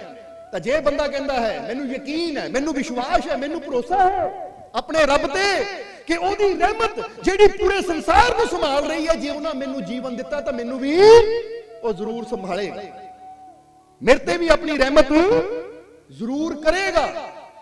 क्योंकि कहा जाता है कि यूं तो क्या क्या नजर नहीं आता, कोई तुमसा नजर नहीं आता, झोलियां सबकी भरती जाती हैं, देने वाला नजर नहीं आता। कि इंसान जदों विश्वास रखता है तो देने वाला नजर नहीं आता, पर इंसान नूं पता लग जाता मेरी झोली भर गई है, जो मैं चाहया सी मैनू वो मिल गया। इसलिए जे तुहाडे जीवन च कोई कमी है, फर्ज करो रात नूं ਤੁਸੀਂ ਸੁਣਦੇ ਹੋ, ਸੋਚਦੇ ਹੋ ਮੇਰੇ ਸਿਰ 'ਚ ਬੜੀ ਦਰਦ ਹੈ, ਕਿ ਦਵਾਈ ਖਾਣੀ ਛੱਡੋ, ਵਿਸ਼ਵਾਸ ਦੇ ਨਾਲ ਆਪਣੇ ਮਨ 'ਚ ਸੋਚੋ ਕਿ ਮੈਨੂੰ ਆਪਣੇ ਮਾਲਿਕ ਤੇ ਪੂਰਾ ਯਕੀਨ ਹੈ, ਆਪਣੇ ਮਾਲਿਕ ਦੀ ਰਹਿਮਤ ਤੇ ਪੂਰਾ ਯਕੀਨ ਹੈ, ਮੈਨੂੰ ਪੂਰਾ ਵਿਸ਼ਵਾਸ ਹੈ ਕਿ ਜਦੋਂ ਮੈਂ ਸਵੇਰੇ ਉੱਠਣਾ ਮੇਰੀ ਦਰਦ ਬਿਲਕੁਲ ਠੀਕ ਹੋਣੀ ਹੈ। ਤੁਸੀਂ ਸੌਂ ਜਾਣਾ ਹੈ ਤਾਂ ਰਾਤ ਨੂੰ ਦੇਖਿਓ ਉਹਦੀ ਰਹਿਮਤ ਕਿਸ ਤਰ੍ਹਾਂ ਤੁਹਾਡੇ ਤੇ ਹੁੰਦੀ ਹੈ, ਕਿਉਂਕਿ ਇਹ ਗੱਲ ਵਿਸ਼ਵਾਸ ਦੀ ਹੈ, ਇਹ ਗੱਲ ਯਕੀਨ ਦੀ ਹੈ। ਤਾਂ ਹੀ ਤਾਂ ਅਸੀਂ ਹਮੇਸ਼ਾ ਦੱਸੀਦਾ ਕਿ ਜੀਸਸ ਕ੍ਰਾਈਸਟ ਨੇ ਵੀ ਇੱਕ ਗੱਲ ਕਹੀ ਸੀ ਕਿ ਅਗਰ ਇਨਸਾਨ ਦੇ ਅੰਦਰ ਪੂਰਨ ਵਿਸ਼ਵਾਸ ਹੈ, ਤਾਂ ਜੀਸਸ ਕ੍ਰਾਈਸਟ ਨੇ ਕਿਹਾ ਅਗਰ ਪੂਰਨ ਵਿਸ਼ਵਾਸ ਹੈ, ਉਹ ਰਸਤੇ ਵਿੱਚ ਪਹਾੜ ਨੂੰ ਵੀ ਕਹਿ ਦੇ ਨਾ ਰਸਤਾ ਦੇ ਦੇ, ਤਾਂ ਪਹਾੜ ਵੀ ਉਹਨੂੰ ਰਸਤਾ ਦੇ ਦਿੰਦਾ ਹੈ। ਗੱਲ ਵਿਸ਼ਵਾਸ ਦੀ ਹੈ। ਉਹ ਕਹਿੰਦੇ ਤੇਰੇ ਵਿਸ਼ਵਾਸ 'ਚ ਇੰਨੀ ਤਾਕਤ ਹੈ ਕਿ ਤੂੰ ਆਪਣੇ ਰਸਤੇ ਦੇ ਪਹਾੜ ਨੂੰ ਵੀ ਹਟਾ ਸਕਦਾ ਹੈ। ਤਾਂ ਜੇ ਇੰਨੀ ਤਾਕਤ ਇਨਸਾਨ ਦੇ ਵਿਸ਼ਵਾਸ 'ਚ ਰਸਤੇ ਦੇ ਪਹਾੜ ਨੂੰ ਹਟਾ ਸਕਦਾ, ਤਾਂ ਸਾਡੀਆਂ ਤਕਲੀਫਾਂ ਦੁੱਖ ਤਾਂ ਉਹਦੇ ਸਾਹਮਣੇ ਬੜੀਆਂ ਛੋਟੀਆਂ ਹੈ। ਹੁਣ ਇਹ ਗੱਲਾਂ ਜਿਨ੍ਹਾਂ ਫਕੀਰਾਂ, ਗੁਰੂਆਂ, ਰਹਿਬਰਾਂ, ਸੰਤਾਂ ਨੇ ਕਹੀਆਂ ਹੈ ਨਾ, ਉਹ ਕੋਈ ਮਾਮੂਲੀ ਇਨਸਾਨ ਨਹੀਂ ਸੀ। ਉਹਨਾਂ ਨੇ ਉਸ ਸ਼ਕਤੀ ਨੂੰ ਜਾਣਿਆ ਹੈ, ਉਸ ਸ਼ਕਤੀ ਨੂੰ ਸਮਝਿਆ ਹੈ, ਫਿਰ ਉਹਨਾਂ ਨੇ ਉਸ ਸ਼ਕਤੀ ਦੀ ਗੱਲ ਕੀਤੀ ਹੈ। ਤਾਂ ਹੀ ਤਾਂ ਅਸੀਂ ਤੁਹਾਨੂੰ ਵੀ ਇੱਕ ਇਸ਼ਾਰਾ ਕਰਾਂਗੇ ਕਿ ਤੁਹਾਡੇ ਅੰਦਰ ਬਹੁਤ ਬੜਾ ਖਜ਼ਾਨਾ ਹੈ। ਤੁਹਾਡੇ ਅੰਦਰ, ਸਾਰਿਆਂ ਦੇ ਅੰਦਰ ਦੀ ਗੱਲ ਕਰ ਰਹੇ, ਕਿਸੇ ਇੱਕ ਦੀ ਗੱਲ ਨਹੀਂ ਕਰ ਰਹੇ। ਤੁਹਾਡੇ ਅੰਦਰ ਬਹੁਤ ਬੜਾ ਖਜ਼ਾਨਾ ਹੈ, ਪਰ ਹਾਲੇ ਤੱਕ ਉਸ ਖਜ਼ਾਨੇ ਨੂੰ ਤੁਸੀਂ ਇਸਤੇਮਾਲ ਨਹੀਂ ਕੀਤਾ। ਉਸ ਖਜ਼ਾਨੇ ਨੂੰ, ਇਹਨੂੰ ਇਦਾਂ ਸਮਝ ਲਓ ਕਿ ਖਜ਼ਾਨੇ ਦਾ ਸੰਦੂਕ ਹੈ ਤੁਹਾਡੇ ਅੰਦਰ, ਜਿਹਨੂੰ ਹਾਲੇ ਤੱਕ ਕਦੀ ਤੁਸੀਂ ਖੋਲਿਆ ਹੀ ਨਹੀਂ, ਜਿਹਨੂੰ ਹਾਲੇ ਤੱਕ ਤੁਸੀਂ ਦੇਖਿਆ ਹੀ ਨਹੀਂ ਹੈ, ਜਿਹਨੂੰ ਹਾਲੇ ਤੱਕ ਤੁਸੀਂ ਵਰਤੋਂ 'ਚ ਹੀ ਨਹੀਂ ਲਿਆਂਦਾ। ਹੁਣ ਅਗਰ ਤੁਹਾਨੂੰ ਆਪਣੇ ਅੰਦਰਲੇ ਉਹ ਖਜ਼ਾਨੇ ਦੇ ਸੰਦੂਕ ਨੂੰ ਖੋਲਣ ਦੀ ਕਲਾ ਆ ਜਾਵੇ, ਉਹ ਖਜ਼ਾਨੇ ਦੇ ਸੰਦੂਕ ਨੂੰ ਵਰਤਣ ਦੀ ਕਲਾ ਆ ਜਾਵੇ, ਤਾਂ ਤੁਹਾਡੇ ਜੀਵਨ 'ਚ ਕੋਈ ਤੰਗੀ, ਕੋਈ ਪਰੇਸ਼ਾਨੀ, ਕੋਈ ਤਕਲੀਫ, ਕੋਈ ਕਮੀ ਰਹਿ ਨਹੀਂ ਸਕਦੀ। ਇਸ ਲਈ ਉਹ ਖਜ਼ਾਨੇ ਨੂੰ ਖੋਲਣ ਵਾਸਤੇ ਕੋਈ ਚਾਬੀ ਹੈ, ਔਰ ਚਾਬੀ ਪਤਾ ਕਿਹੜੀ ਹੈ? ਉਹ ਜਿਹੜਾ ਸੰਦੂਕ ਤੁਹਾਡੇ ਅੰਦਰ ਹੈ ਨਾ, ਜਿਹੜੇ ਖਜ਼ਾਨੇ ਦੀ ਅਸੀਂ ਗੱਲ ਕਰ ਰਹੇ ਹਾਂ। ਔਰ ਖਜ਼ਾਨਾ ਹਮੇਸ਼ਾ ਇਹੀ ਨਾ ਸੋਚਿਆ ਕਰੋ ਕਿ ਉੱਥੇ ਸੋਨੇ ਦੇ ਸਿੱਕੇ ਹੋਣਗੇ ਅੰਦਰ, ਜਦੋਂ ਖੋਲਾਂਗੇ ਤਾਂ ਅੰਦਰੋਂ ਸੋਨੇ ਦੀਆਂ ਅਸ਼ਰਫੀਆਂ ਨਿਕਲਣਗੀਆਂ, ਗਹਿਣੇ ਨਿਕਲਣਗੇ, ਹੀਰੇ ਮੋਤੀ ਨਿਕਲਣਗੇ। ਇਹ ਕੁਝ ਵੀ ਚੀਜ਼ ਨਹੀਂ ਹੈ ਉਹ ਖਜ਼ਾਨੇ ਦੇ ਸਾਹਮਣੇ, ਕਿਉਂਕਿ ਜਦੋਂ ਗੱਲ ਆਉਂਦੀ ਹੈ ਉਹ ਖਜ਼ਾਨੇ ਦੀ, ਤਾਂ ਉਹਦੇ ਸਾਹਮਣੇ ਸਾਰੀਆਂ ਚੀਜ਼ਾਂ ਛੋਟੀਆਂ ਹੋ ਜਾਂਦੀਆਂ। ਹੁਣ ਉਹ ਖਜ਼ਾਨਾ ਤੁਹਾਡੇ ਅੰਦਰ ਹੈ। ਹੁਣ ਉਹਨੂੰ ਅਸੀਂ ਕਿਹੜਾ ਖਜ਼ਾਨਾ ਕਹਿ ਸਕਦੇ ਹਾਂ? ਆਨੰਦ ਦਾ ਖਜ਼ਾਨਾ, ਖੁਸ਼ੀਆਂ ਦਾ ਖਜ਼ਾਨਾ, ਰਹਿਮਤਾਂ ਦਾ ਖਜ਼ਾਨਾ। ਕਿਉਂਕਿ ਹਰ ਚੀਜ਼ ਜੇ ਬੰਦਾ ਚਾਹੁੰਦਾ ਵੀ ਹੈ, ਹੁਣ ਫਰਜ਼ ਕਰੋ ਅਸੀਂ ਤੁਹਾਨੂੰ ਪੁੱਛੀਏ ਕਿ ਤੁਹਾਨੂੰ ਕਿੰਨਾ ਪੈਸਾ ਚਾਹੀਦਾ, ਕਾਹਦੇ ਵਾਸਤੇ ਚਾਹੀਦਾ, ਤੁਸੀਂ ਪਤਾ ਕੀ ਕਹਿਣਾ? ਸਾਨੂੰ ਪੈਸਾ ਚਾਹੀਦਾ ਤਾਂ ਕਿ ਅਸੀਂ ਆਪਣੀ ਜ਼ਿੰਦਗੀ ਖੁਸ਼ੀ ਨਾਲ ਗੁਜ਼ਾਰ ਸਕੀਏ। ਬੋਲੋ, ਸਮਝਦੇ ਹੋ? ਚਲੋ ਜਵਾਬ ਦੇਣਾ ਸਾਨੂੰ ਕਿ ਅਗਰ ਫਰਜ਼ ਕਰੋ ਤੁਹਾਡੇ ਮਨ 'ਚ ਇੱਛਾ ਹੈ ਕਿ ਮੈਨੂੰ ਬਹੁਤ ਪੈਸਾ ਚਾਹੀਦਾ ਹੈ, ਤਾਂ ਬਹੁਤ ਪੈਸਾ ਕਿਉਂ ਚਾਹੁੰਦੇ ਹੋ? ਤੁਸੀਂ ਕਿਉਂ ਚਾਹੁੰਦੇ ਹੋ? ਜਵਾਬ ਦਿਓ ਸਾਨੂੰ। ਕਿਉਂਕਿ ਬੰਦਾ ਕਹਿੰਦਾ ਮੈਂ ਜ਼ਿੰਦਗੀ ਖੁਸ਼ੀ ਨਾਲ ਗੁਜ਼ਾਰਨੀ ਹੈ ਤਾਂ ਕਿ ਮੇਰੇ ਜੀਵਨ 'ਚ ਕੋਈ ਕਮੀ ਨਾ ਹੋਵੇ। ਬੰਦਾ ਕਹਿੰਦਾ ਮੈਨੂੰ ਗੱਡੀ ਚਾਹੀਦੀ ਹੈ, ਕਾਹਦੇ ਵਾਸਤੇ ਚਾਹੀਦੀ ਹੈ? ਤਾਂ ਕਿ ਮੈਂ ਆਰਾਮ ਨਾਲ ਆਪਣੇ ਉਸ ਮਕਸਦ, ਉਸ ਮੰਜ਼ਿਲ ਤੇ ਪਹੁੰਚ ਸਕਾਂ ਜੋ ਮੈਂ ਪਾਣਾ ਚਾਹੁੰਦਾ ਹਾਂ। ਮੈਨੂੰ ਬੜਾ ਘਰ ਚਾਹੀਦਾ, ਕਿਸ ਵਾਸਤੇ ਚਾਹੀਦਾ? ਤਾਂ ਕਿ ਮੈਂ ਆਪਣੀ ਜ਼ਿੰਦਗੀ ਸ਼ਾਂਤੀ ਨਾਲ ਗੁਜ਼ਾਰ ਸਕਾਂ। ਯਾਨੀ ਅਗਰ ਤੁਸੀਂ ਹਰ ਚੀਜ਼ ਨੂੰ ਦੇਖੋਗੇ, ਚਾਹੇ ਗੱਲ ਪੈਸੇ ਦੀ ਆਵੇ, ਚਾਹੇ ਗੱਲ ਘਰ ਦੀ ਆਵੇ, ਚਾਹੇ ਗੱਲ ਕਿਸੇ ਵੀ ਚੀਜ਼ ਦੀ ਆਵੇ, ਪਰ ਗੱਲ ਮੁੱਕਦੀ ਕਿੱਥੇ ਜਾ ਕੇ ਹੈ? ਖੁਸ਼ੀ ਤੇ, ਸ਼ਾਂਤੀ ਤੇ, ਆਨੰਦ ਤੇ। ਜਰਾ ਜਵਾਬ ਦਿਓ ਸਾਨੂੰ, ਗੱਲ ਸਹੀ ਹੈ ਕਿ ਨਹੀਂ? ਬੰਦਾ ਕਦੀ ਨਹੀਂ ਚਾਹੁੰਦਾ ਕਿ ਮੈਂ ਪੈਸਾ ਇਸ ਲਈ ਚਾਹ ਰਿਹਾ ਕਿ ਮੈਂ ਪਰੇਸ਼ਾਨ ਹੋਵਾਂ, ਮੈਂ ਪੈਸਾ ਇਸ ਲਈ ਚਾਹ ਰਿਹਾ ਕਿ ਮੈਂ ਦੁਖੀ ਹੋਵਾਂ, ਜਾਂ ਮੈਂ ਮਕਾਨ ਇਸ ਲਈ ਚਾਹ ਰਿਹਾ ਕਿ ਮੈਂ ਤੰਗ ਹੋਵਾਂ। ਨਹੀਂ, ਹਰ ਚੀਜ਼ ਦੇ ਲਾਸਟ ਵਿੱਚ ਰਿਜ਼ਲਟ ਕੀ ਨਿਕਲਦਾ ਹੈ? ਜੇ ਤੁਹਾਨੂੰ ਭੁੱਖ ਲੱਗੀ ਹੈ, ਤੁਸੀਂ ਭੋਜਨ ਵੀ ਕਰਦੇ ਹੋ, ਤਾਂ ਕਾਹਦੇ ਵਾਸਤੇ ਕਰਦੇ ਹੋ? ਕਿ ਮੈਨੂੰ ਭੋਜਨ ਕਰਕੇ ਖੁਸ਼ੀ ਹੁੰਦੀ, ਕਿ ਲੈ ਵੀ ਭੁੱਖਾ ਸੀ, ਭੋਜਨ ਕੀਤਾ, ਮਨ ਖੁਸ਼ ਹੋ ਗਿਆ, ਤ੍ਰਿਪਤ ਹੋ ਗਿਆ। ਮੈਨੂੰ ਇੱਛਾ ਸੀ ਕੀਮਤੀ ਕੱਪੜੇ ਦੀ, ਕੀਮਤੀ ਕੱਪੜਾ ਪਾਇਆ ਤਾਂ ਖੁਸ਼ੀ। ਯਾਨੀ ਲਾਸਟ ਵਿੱਚ ਸਾਡੀ ਕਿੱਥੇ ਆਉਂਦੀ ਹੈ ਗੱਲ? ਹੁਣ ਦੌੜੀਏ ਜਿੱਧਰ ਮਰਜੀ, ਪਰ ਮੰਜ਼ਿਲ ਤਾਂ ਸਾਰਿਆਂ ਦੀ ਕੋਈ ਹੈ ਕਿ ਸਾਡੇ ਜੀਵਨ 'ਚ ਆਰਾਮ ਹੋਵੇ, ਸਾਡੇ ਜੀਵਨ 'ਚ ਸ਼ਾਂਤੀ ਹੋਵੇ, ਸਾਡੇ ਜੀਵਨ 'ਚ ਖੁਸ਼ੀ ਹੋਵੇ। ਗੱਲ ਇੱਥੇ ਆਉਂਦੀ ਹੈ ਨਾ। ਪਰ ਜਰਾ ਹੁਣ ਸੋਚੋ ਕਿ ਬੰਦਾ ਹਰ ਚੀਜ਼ ਖੁਸ਼ੀ ਵਾਸਤੇ ਚਾਹੁੰਦਾ ਹੈ, ਹਰ ਚੀਜ਼ ਆਰਾਮ ਵਾਸਤੇ ਚਾਹੁੰਦਾ ਹੈ, ਹਰ ਚੀਜ਼ ਆਨੰਦ ਵਾਸਤੇ ਚਾਹੁੰਦਾ ਹੈ। पर आज इंसान को पैसा तो है पर खुशी नहीं है, आराम नहीं है, आनंद नहीं है। आज बंदे को अच्छा करता है पर खुशी नहीं है, आराम नहीं है, आनंद नहीं है। आज बंदे को गड्डियां, मोटर, कारा, चंगा कपड़ा, चंगा भोजन, सब कुछ है पर खुशी नहीं है, आराम नहीं है, आनंद नहीं है। तो कारण की है? तुहाडे जीवन च आराम पता कदों आएगा? चाहे जिन्ने मर्जी पदार्थ खरीद लो पर आराम नहीं आएगा। आराम कदों आएगा? जदों तुहाडे जीवन च आराम। जरा सोचो, आराम किहनूं कहंदे है? राम। यानी जब राम तुहाडे जीवन च आएगा ना, उदों तुहाडे जीवन च आराम आएगा। और जब तक तुहाडे जीवन च राम ही ना आया, राम यानी वो मालिक को, परमात्मा, प्रभु ही ना तुहाडे जीवन च आया, तो तुसीं जिन्ना मर्जी को मेरे को करोड़ रुपया आ गया, मेरे को गड्डी आ गई लखां दी, मेरे को कपड़ा आ गया हजारां दा, मेरे को इन्ना धन आ, इन्ना कपड़ा है, इदां दी गड्डी है, इदां दा मकान है, मेरियां ड्रमियां दाणियां ना चावलां ना भरियां होईयां है, मेरे को आ गया, वो आ गया, धीआं आ गई, पुत्तर आ गए, सब कुछ आ गया, तां भी तुहाडे जीवन च आराम नहीं आएगा, क्योंकि हाले तक आराम तां है ही नहीं। ਜਿਹਦੇ ਆਉਣ ਨਾਲ ਸਾਡੇ ਜੀਵਨ 'ਚ ਆਰਾਮ ਆਣਾ ਹੈ, ਜਿਹਦੇ ਆਉਣ ਨਾਲ ਸਾਡੇ ਜੀਵਨ 'ਚ ਸ਼ਾਂਤੀ ਆਣੀ ਹੈ, ਜਦ ਤੱਕ ਉਹ ਚੀਜ਼ ਸਾਡੇ ਜੀਵਨ 'ਚ ਨਹੀਂ ਆਏਗੀ, ਅਸੀਂ ਕਦੀ ਆਨੰਦ, ਸ਼ਾਂਤੀ, ਸਕੂਨ, ਖੁਸ਼ੀ ਪਾਈ ਨਹੀਂ ਸਕਦੇ। ਅੱਜ ਹੋ ਸਕਦਾ ਕਿਸੇ ਦੇ ਮਨ 'ਚ ਹੋਵੇ, ਜਿਹਦੇ ਔਲਾਦ ਨਹੀਂ ਹੈ, ਸੋਚਦਾ ਹੋਵੇ ਜਦੋਂ ਔਲਾਦ ਹੋਗੀ ਤਾਂ ਸੁਖੀ ਹੋਣਾ। ਤਾਂ ਅਸੀਂ ਕਹਿੰਦੇ ਜਿਨ੍ਹਾਂ ਦੇ ਔਲਾਦ ਹੈ ਉਹਨਾਂ ਨੂੰ ਪੁੱਛ ਲਓ ਕਿੰਨੇ ਕੁ ਸੁਖੀ। ਬੋਲੋ, ਸਮਝਦੇ ਹੋ ਕਿ ਨਹੀਂ? ਤਾਂ ਜਿਹੜਾ ਬੰਦਾ ਗਰੀਬ ਹੈ, ਸੋਚਦਾ ਧਨ ਆ ਗਿਆ ਤਾਂ ਸ਼ਾਇਦ ਮੈਨੂੰ ਖੁਸ਼ੀ ਮਿਲੇਗੀ, ਤਾਂ ਜਿਹੜੇ ਧਨਵਾਨ ਹੈ ਉਹਨਾਂ ਨੂੰ ਦੇਖ ਲਓ ਕਿੰਨੇ ਕੁ ਸੁਖੀ ਹੈ। ਅੱਜ ਜਿਹੜੇ ਬੰਦੇ ਕੋਲ ਗੱਡੀ ਹੈ ਨਹੀਂ, ਮੋਟਰਸਾਈਕਲ ਤੇ ਜਾ ਰਿਹਾ, ਉਹ ਸੋਚਦਾ ਹੋਏਗਾ ਧੁੰਦ ਬੜੀ ਹੈ, ਠੰਡ ਬੜੀ ਹੈ, ਕਾਸ਼ ਗੱਡੀ ਹੋਵੇ ਤਾਂ ਜ਼ਿੰਦਗੀ 'ਚ ਆਰਾਮ ਆ ਜਾਵੇ। ਤਾਂ ਜਿਹੜੇ ਗੱਡੀਆਂ 'ਚ ਘੁੰਮ ਰਹੇ ਉਹਨਾਂ ਨੂੰ ਦੇਖ ਲਓ, ਉਹਨਾਂ ਨੂੰ ਪੁੱਛ ਲਓ ਭਾਈ ਤੁਹਾਡੇ ਜੀਵਨ 'ਚ ਸ਼ਾਂਤੀ ਹੈ, ਆਰਾਮ ਹੈ, ਸਕੂਨ ਹੈ, ਖੁਸ਼ੀ ਹੈ? ਨਹੀਂ, ਇਹ ਸਾਡੀਆਂ ਸੋਚਾਂ ਹੈ, ਕਿਉਂਕਿ ਮਨ ਹਮੇਸ਼ਾ ਸਾਨੂੰ ਬਾਹਰ ਦੌੜਾਉਂਦਾ ਹੈ। मन हमेशा सानू बाहर दी चीज़ों वाल दौड़ाता है कि तू दुखी तां है क्योंकि तेरे कोल आ है नहीं, आ मिल जावे तू सुखी हो जाएगा, तेरे कोल ओ चीज़ है नहीं, वो मिल जावे सुखी हो जाएगा। पर असीं कहंदे मन नूं पुछो कि जिन्हां कोल सब कुछ है वो किन्ने की सुखी है। इसलिए मन हमेशा बाहर फरमांदा है, पर गुरु रहबर संत सानू वो युक्ति दसदे हैं जिस युक्ति नूं अपना के असीं अपने जीवन चों सच्चा आनंद, सच्ची शांति, सच्चा सुकून पा सकते हैं। हुण असीं ये नहीं कहंदे तुसीं पैसा ना कमाओ, मेहनत ना करो, मेहनत करो, घर भी अच्छा बनाने की कोशिश करिए, अच्छा कपड़ा पाने की कोशिश करिए, हर चीज अच्छा करने की कोशिश करिए, पर नाल नाल जे जीवन च शांति चाहिए है तो वह भी कर्म करिए कि राम, ओ राम भी साडे जीवन च आवे। अज तुसीं रोटी की खातर सब कुछ करते हो कि पैसा आवे ओदी खातर दिहाड़ी भी करते हो, चंगा कपड़ा आवे ओदी खातर मेहनत भी करते हो, पर असीं कहांगे तुहाडे जीवन च राम आवे, परमात्मा आवे, प्रभु आवे, ओदी खातर तुसीं की करदे हो? जरा सोच के देखो, अपने आप नूं जवाब दिओ, अपने आप नूं दसो कि ਉਹਦੀ ਖਾਤਰ मैं की करना, कि मैं कोई ऐसा कर्म करदा जिहड़ा लगे आ कर्म करन नाल मेरे जीवन च वो परमात्मा मेरी तरफ आएगा, आ मैं अच्छा कर्म कर रहा, आ मैं किसी नाल भलाई दा काम कर रहा हाँ, क्योंकि भलाई करन नाल, अच्छा करन नाल, मैडिटेशन सिमरन करन नाल, अच्छाई करन नाल, सत्संग च बैठन नाल, नेकी करन दे नाल ही दा परमात्मा साडी तरफ आएगा। और जदों ओ राम आएगा तो फिर आएगा साडे जीवन च आ राम, यानी आराम।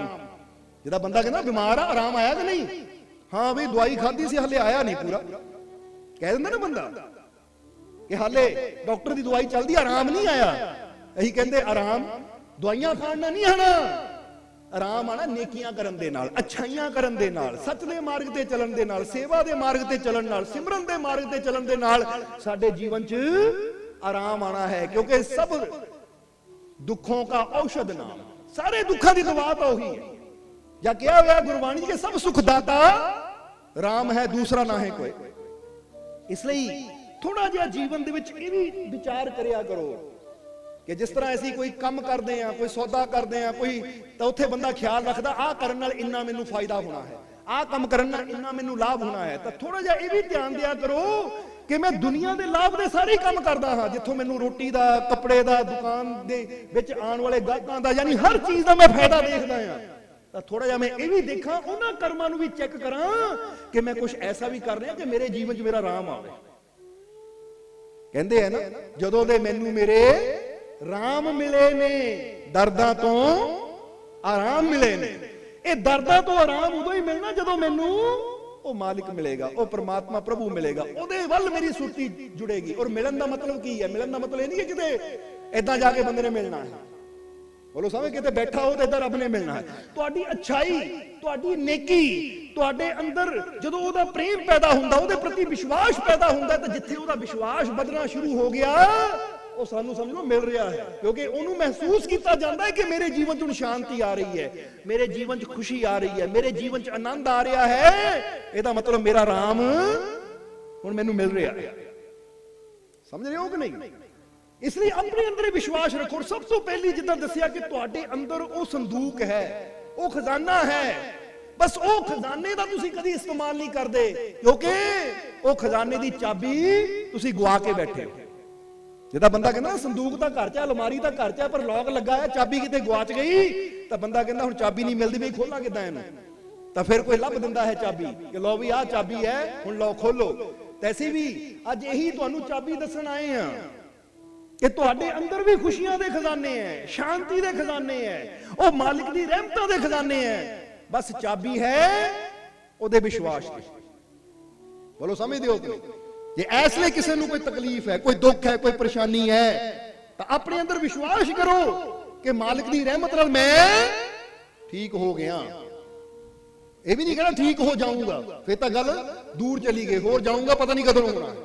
फिर तो बंदा कहता हो जाऊंगा यानी महीने बाद हो जाऊंगा, 2 महीने बाद हो जाऊंगा, साल बाद हो जाऊंगा। जदों बंदा कहता है कि मेरे मालिक की रहमत मेते हो रही है, मैं ठीक हो गया, मेरी झोली खुशियां नाल भर गई, मेते रहमत हो गई। जदों बंदा कहता है तो रब दे घर कोई देर नहीं है, वो कहता ओ देख मेरा प्यारा मैनू विश्वास नाल कह रहा कि मालिक की रहमत नाल मैं ठीक हो गया, तो जा तू ठीक हो जा। क्योंकि वो देखता है, जिद्दां एक बच्चा बाप नू कहे कि मेरा बाप पता नहीं मैनू कदों पैसे देगा, 10 रुपए देगा, 10 रुपए कदों देगा।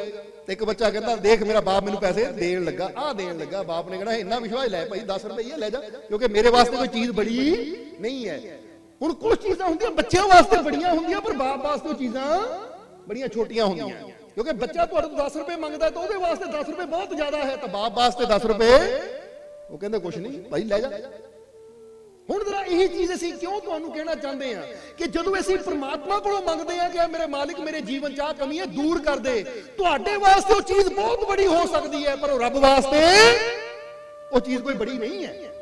उन्होंने बस आह ले जे तेनूं विश्वास है तो हुणे ही दित्ती, तेनूं हुणे ही दित्ती। इसलिए समझो इस चीज नूं। तां ही असीं पुछिया कि है किसी नूं कोई प्रॉब्लम, तो हुणे मन च विश्वास रखो कि मालिक दी रहमत नाल मैं ठीक हो गया। और ये गल सिर्फ जुबान तो ना होवे, ये गल दिलों होवे, पूरे यकीन ना होवे। ਇਹ ਨਹੀਂ ਬੰਦਾ ਕਹਿੰਦਾ ਅੱਛਾ ਕਹਿ ਕੇ ਦੇਖ ਲੈਂਦੇ ਹੁੰਦਾ ਕਿ ਨਹੀਂ ਹੁੰਦਾ, ਫਿਰ ਤਾਂ ਇਹਦਾ ਮਤਲਬ ਇਹ ਅਜਮਾਇਸ਼ ਹੈ, ਇਹ ਵਿਸ਼ਵਾਸ ਨਹੀਂ ਹੈ। ਜਰਾ ਸਮਝਣਾ ਸਾਰੇ ਜੀ, ਕਿਉਂਕਿ ਜਿਹੜੇ ਪਿਆਰੇ ਹੈ ਨਾ ਉਹ ਵਿਸ਼ਵਾਸ ਕਰਦੇ ਹੈ, ਉਹ ਅਜਮਾਇਸ਼ ਨਹੀਂ ਕਰਦੇ। ਕਿਉਂਕਿ ਅਜਮਾ ਕੇ ਅਸੀਂ ਉਹਦੀ ਕਿਰਪਾ ਨੂੰ ਨਹੀਂ ਪਾ ਸਕਦੇ। ਇੱਕ ਪਾਸੇ ਉਹਦੀ ਰਹਿਮਤ ਦੀ ਲੋੜ ਵੀ ਹੈ ਸਾਨੂੰ, ਦੂਜੇ ਪਾਸੇ ਅਜਮਾਣਾ ਵੀ ਚਾਹੁੰਦੇ ਆ। ਤਾਂ ਜਰਾ ਸੋਚੋ, ਅਜਮਾਂਦਾ ਉਹ ਜਿਹਨੂੰ ਲੋੜ ਨਾ ਹੋਵੇ। ਜਿਹਨੂੰ ਲੋੜ ਹੁੰਦੀ ਹੈ ਨਾ ਉਹ ਕਹਿੰਦਾ ਮੈਂ ਅਜਮਾਣਾ ਨਹੀਂ, ਮੈਂ ਕੌਣ ਹੁੰਦਾ ਉਹਦੀ ਅਜਮਾਇਸ਼ ਕਰਨ ਵਾਲਾ, ਮੈਨੂੰ ਤਾਂ ਉਹਦੀ ਰਹਿਮਤ ਦੀ ਜ਼ਰੂਰਤ ਹੈ ਔਰ ਮੈਂ ਵਿਸ਼ਵਾਸ ਕਰਦਾ ਆ ਉਹ ਮੇਰੇ ਤੇ ਰਹਿਮਤ ਜ਼ਰੂਰ ਕਰੇਗਾ, ਮੇਰੀ ਝੋਲੀ ਜ਼ਰੂਰ ਭਰੇਗਾ। ਔਰ ਉਹਦੇ ਘਰ 'ਚ ਕੋਈ ਢੇਰ ਨਹੀਂ ਹੈ। ਜਿੱਦਾਂ ਦੱਸਿਆ ਕਿ ਪਲਾਂ ਦੇ ਵਿੱਚ ਹੀ ਇਨਸਾਨ ਨੂੰ ਰਿਜ਼ਲਟ ਦੇਖਣ ਨੂੰ ਮਿਲ ਜਾਂਦੇ ਹੈ, ਅਗਰ ਇਨਸਾਨ ਭਰੋਸਾ ਰੱਖਦਾ ਹੈ ਤਾਂ। ਜੇ ਇਨਸਾਨ ਦੇ ਅੰਦਰ ਹੀ ਬਲੀਵ ਨਾ ਹੋਵੇ, ਇਨਸਾਨ ਦੇ ਅੰਦਰ ਹੀ ਯਕੀਨ ਨਾ ਹੋਵੇ, ਭਰੋਸਾ ਨਾ ਹੋਵੇ, ਤਾਂ ਖਾਲੀ ਵੀ ਉਹੀ ਰਹਿ ਜਾਂਦਾ ਹੈ। ਇਸ ਲਈ ਬੇਵਿਸ਼ਵਾਸੀ ਕਰਕੇ ਅਸੀਂ ਰੱਬ ਦਾ ਕੁਝ ਨਹੀਂ ਗਵਾਉਂਦੇ। ਜਰਾ ਸਮਝ ਲੈਣਾ ਸਾਰਿਆਂ ਨੇ ਕਿ ਜਦੋਂ ਅਸੀਂ ਬੇਵਿਸ਼ਵਾਸੀ ਕਰਦੇ ਨਾ, ਮੈਂ ਨਹੀਂ ਮੰਨਦਾ ਰੱਬ ਨੂੰ, ਮੈਂ ਨਹੀਂ ਮੰਨਦਾ ਭਗਵਾਨ ਨੂੰ, ਮੈਂ ਨਹੀਂ ਮੰਨਦਾ ਸੰਤਾਂ ਫਕੀਰਾਂ ਨੂੰ, ਤਾਂ ਇਹ ਗੱਲ ਕਹਿ ਕੇ ਅਸੀਂ ਰੱਬ ਦਾ ਜਾਂ ਸੰਤਾਂ ਫਕੀਰਾਂ ਦਾ ਕੁਝ ਨਹੀਂ ਗਵਾਉਂਦੇ। ਬਲਕਿ ਜਿਹੜੀ ਖੁਸ਼ੀ ਸਾਨੂੰ ਮਿਲ ਸਕਦੀ ਹੈ ਵਿਸ਼ਵਾਸ ਕਰਕੇ, ਅਸੀਂ ਆਪ ਜ਼ਰੂਰ ਉਹ ਖੁਸ਼ੀ ਤੋਂ ਖਾਲੀ ਰਹਿ ਜਾਂਦੇ ਹਾਂ।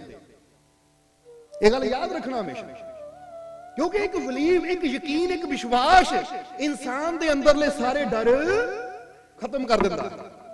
ਹੁਣ ਜਰਾ ਸੋਚ ਕੇ ਦੇਖੋ, ਇੱਕ ਬੰਦਾ ਸਫ਼ਰ ਤੇ ਜਾਂਦਾ ਹੈ, ਮਨ 'ਚ ਸੋਚੇ ਕਿ ਮੈਨੂੰ ਡਰ ਲੱਗਦਾ, ਪਤਾ ਨਹੀਂ ਰਸਤੇ 'ਚ ਕੋਈ ਲੁੱਟ ਨਾ ਲਵੇ, ਪਤਾ ਨਹੀਂ ਰਸਤੇ 'ਚ ਕੋਈ ਐਕਸੀਡੈਂਟ ਨਾ ਹੋ ਜਾਵੇ, ਪਤਾ ਨਹੀਂ ਰਸਤੇ 'ਚ ਗੱਡੀ ਖਰਾਬ ਨਾ ਹੋ ਜਾਵੇ, ਕਿਤੇ ਕੋਈ ਗੱਡੀ ਖੋਹ ਕੇ ਨਾ ਲੈ ਜਾਵੇ, ਕਿਤੇ ਕੋਈ ਵਾਰਦਾਤ ਨਾ ਹੋ ਜਾਵੇ।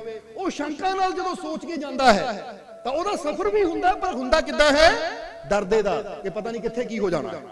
ਤਾਂ ਦੂਜਾ ਇਨਸਾਨ ਤੁਰਦਾ ਹੈ, ਉਹ ਕਹਿੰਦਾ ਮੈਂ ਆਪਣੇ ਮਾਲਿਕ ਦੇ ਵਿਸ਼ਵਾਸ ਨਾਲ ਜਾ ਰਿਹਾ ਹਾਂ, ਆਪਣੇ ਮਾਲਿਕ ਦੇ ਭਰੋਸੇ ਨਾਲ ਜਾ ਰਿਹਾ ਹਾਂ, ਮੈਨੂੰ ਪੂਰਾ ਯਕੀਨ ਹੈ ਉਹ ਮੈਨੂੰ ਸਹੀ ਸਲਾਮਤ ਲੈ ਕੇ ਵੀ ਜਾਏਗਾ ਤਾਂ ਸਹੀ ਸਲਾਮਤ ਵਾਪਸ ਵੀ ਲਿਆਏਗਾ। ਹੁਣ ਐਸਾ ਇਨਸਾਨ ਜਦੋਂ ਜਾਂਦਾ ਹੈ ਨਾ, ਸਫ਼ਰ ਇਹਦਾ ਵੀ ਹੁੰਦਾ ਹੈ, ਪਰ ਇਹ ਡਰਦਾ ਨਹੀਂ ਹੈ, ਕਿਉਂਕਿ ਇਹਨੂੰ ਪਤਾ ਤੂੰ ਮੇਰਾ ਰਾਖਾ ਸਭ ਨਹੀਂ ਥਾਈ। ਵਿਸ਼ਵਾਸ ਦਾ ਫਰਕ ਪੈਂਦਾ ਕਿ ਨਹੀਂ? ਜਰਾ ਸੋਚ ਕੇ ਦੇਖੋ, ਤੁਸੀਂ ਇੱਕ ਐਸੇ ਇਨਸਾਨ ਨਾਲ ਸਫ਼ਰ ਕਰੋ, ਇਕੱਲੇ ਹੋਵੋ, ਔਰ ਦੂਜਾ ਉਹ ਆਦਮੀ ਹੋਵੇ ਜਿਹਨੂੰ ਤੁਸੀਂ ਜਾਣਦੇ ਹੀ ਨਹੀਂ ਆ, ਤਾਂ ਤੁਸੀਂ ਡਰਦੇ ਰਹਿਣਾ ਕਿਤੇ ਕੁਝ ਕਰ ਨਾ ਦੇਵੇ, ਪਤਾ ਨਹੀਂ ਕੋਈ ਚੋਰ ਹੀ ਨਾ ਹੋਵੇ, ਉਹ ਚੱਕਾ ਹੀ ਨਾ ਹੋਵੇ। ਤਾਂ ਜਦੋਂ ਤੁਸੀਂ ਐਸੇ ਇਨਸਾਨ ਨਾਲ ਬਹਿੰਦੇ ਹੋ ਜਿਹਤੇ ਤੁਹਾਨੂੰ ਪੂਰਾ ਵਿਸ਼ਵਾਸ ਹੋਵੇ, ਤਾਂ ਤੁਹਾਡਾ ਸਫ਼ਰ ਮਜ਼ੇਦਾਰ ਹੁੰਦਾ। ਤੁਸੀਂ ਗੱਲਾਂ ਬਾਤਾਂ ਕਰਦੇ, ਹੱਸਦੇ ਜਾਂਦੇ ਹੋ ਕਿ ਇਹ ਮੇਰਾ ਆਪਣਾ ਖਾਸ ਹੈ। ਬੋਲੋ, ਸਮਝਦੇ ਹੋ ਕਿ ਨਹੀਂ? ਇਹੀ ਤਾਂ ਹੈ, ਵਿਸ਼ਵਾਸ ਦੇ ਨਾਲ ਹਰ ਚੀਜ਼ ਬੰਦੇ ਵਾਸਤੇ ਆਸਾਨ ਹੋ ਜਾਂਦੀ ਹੈ, ਤਾਂ ਸ਼ੰਕਾ ਦੇ ਨਾਲ ਆਸਾਨ ਜ਼ਿੰਦਗੀ ਵੀ ਬੰਦਾ ਔਖੀ ਕਰ ਲੈਂਦਾ ਹੈ। ਨਹੀਂ ਤਾਂ ਪੁੱਛ ਕੇ ਦੇਖੋ ਉਹ ਪਤੀ ਪਤਨੀਆਂ ਨੂੰ ਕਿ ਜੇ ਪਤਨੀ ਪਤੀ ਤੇ ਸ਼ੰਕਾ ਕਰਦੀ ਹੈ, ਸ਼ੱਕ ਕਰਦੀ ਹੈ, ਤਾਂ ਇੱਕ ਦਿਨ ਕੱਢਣਾ ਵੀ ਕਿੰਨਾ ਔਖਾ ਹੋ ਜਾਂਦਾ ਹੈ। ਜੇ ਪਤੀ ਪਤਨੀ ਤੇ ਸ਼ੱਕ ਕਰਦਾ ਹੈ ਤਾਂ ਇੱਕ ਰਾਤ ਕੱਢਣੀ ਵੀ ਔਖੀ ਹੋ ਜਾਂਦੀ। ਹਰ ਪਲ ਝਗੜੇ ਹੁੰਦੇ ਆ, ਕੀ ਕਰ ਰਹੇ ਸੀ, ਕਿੱਥੇ ਸੀ, ਕਿੱਦਾਂ ਨਹੀਂ। ਤਾਂ ਜਿਹੜੇ ਪਤੀ ਪਤਨੀ ਵਿਸ਼ਵਾਸ ਕਰਦੇ ਇੱਕ ਦੂਜੇ ਤੇ, ਉੱਥੇ ਝਗੜਾ ਨਹੀਂ ਹੁੰਦਾ, ਉੱਥੇ ਕੀ ਹੁੰਦਾ ਹੈ? ਪਿਆਰ, ਸ਼ਾਂਤੀ। ਜੇ ਹੁਣ ਵਿਸ਼ਵਾਸ ਦਾ ਸਾਡੇ ਰਿਸ਼ਤਿਆਂ ਤੇ ਇੰਨਾ ਅਸਰ ਪੈ ਸਕਦਾ ਹੈ, ਵਿਸ਼ਵਾਸ ਦਾ ਸਾਡੇ ਛੋਟੇ ਜਿਹੇ ਸਫ਼ਰ ਤੇ ਇੰਨਾ ਅਸਰ ਪੈ ਸਕਦਾ ਹੈ, ਤਾਂ ਜਦੋਂ ਆਪਣੇ ਮਾਲਿਕ ਤੇ ਵਿਸ਼ਵਾਸ ਕਰਾਂਗੇ ਤਾਂ ਸਾਡਾ ਪੂਰਾ ਜੀਵਨ ਦਾ ਸਫ਼ਰ ਕਿੱਦਾਂ ਦਾ ਨਿਕਲੇਗਾ? ਆਪ ਸੋਚੋ ਯਾਰ, ਸਾਡੇ ਪੂਰੇ ਜੀਵਨ ਤੇ ਕੀ ਅਸਰ ਪਏਗਾ ਉਹਦਾ। ਇਸ ਲਈ ਅੱਜ ਤੋਂ ਸ਼ੰਕਾ ਕਰਨੀ ਬੰਦ ਕਰੀਏ।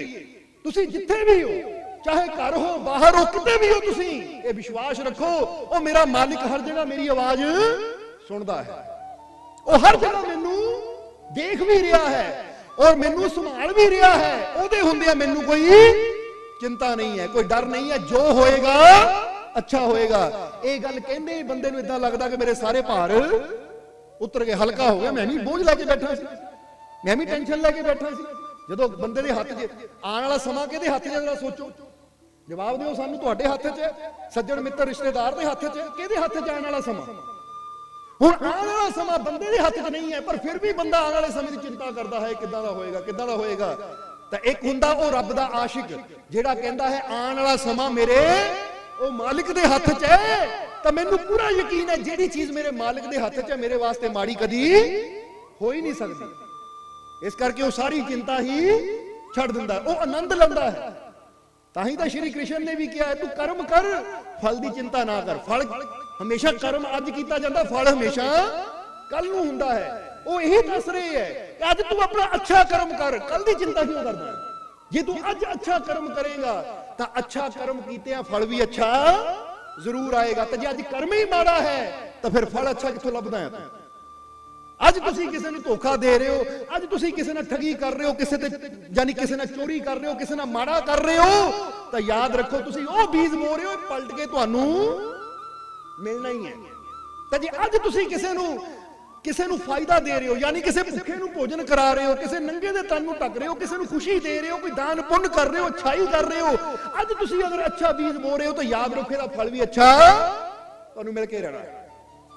ਜਿੱਦਾਂ ਅਸੀਂ ਇੱਕ ਕਹਾਣੀ ਦੱਸੀ ਤੇ ਇੱਥੇ ਵੀ ਦੱਸਾਂਗੇ, ਬੜੀ ਪਿਆਰੀ ਲੱਗਦੀ ਹੈ ਸਾਨੂੰ ਕਿ ਇੱਕ ਵਾਰ ਇੱਕ ਭਿਖਾਰੀ ਬੈਠਾ ਹੋਇਆ ਭੀਖ ਮੰਗ ਰਿਹਾ ਸੀ।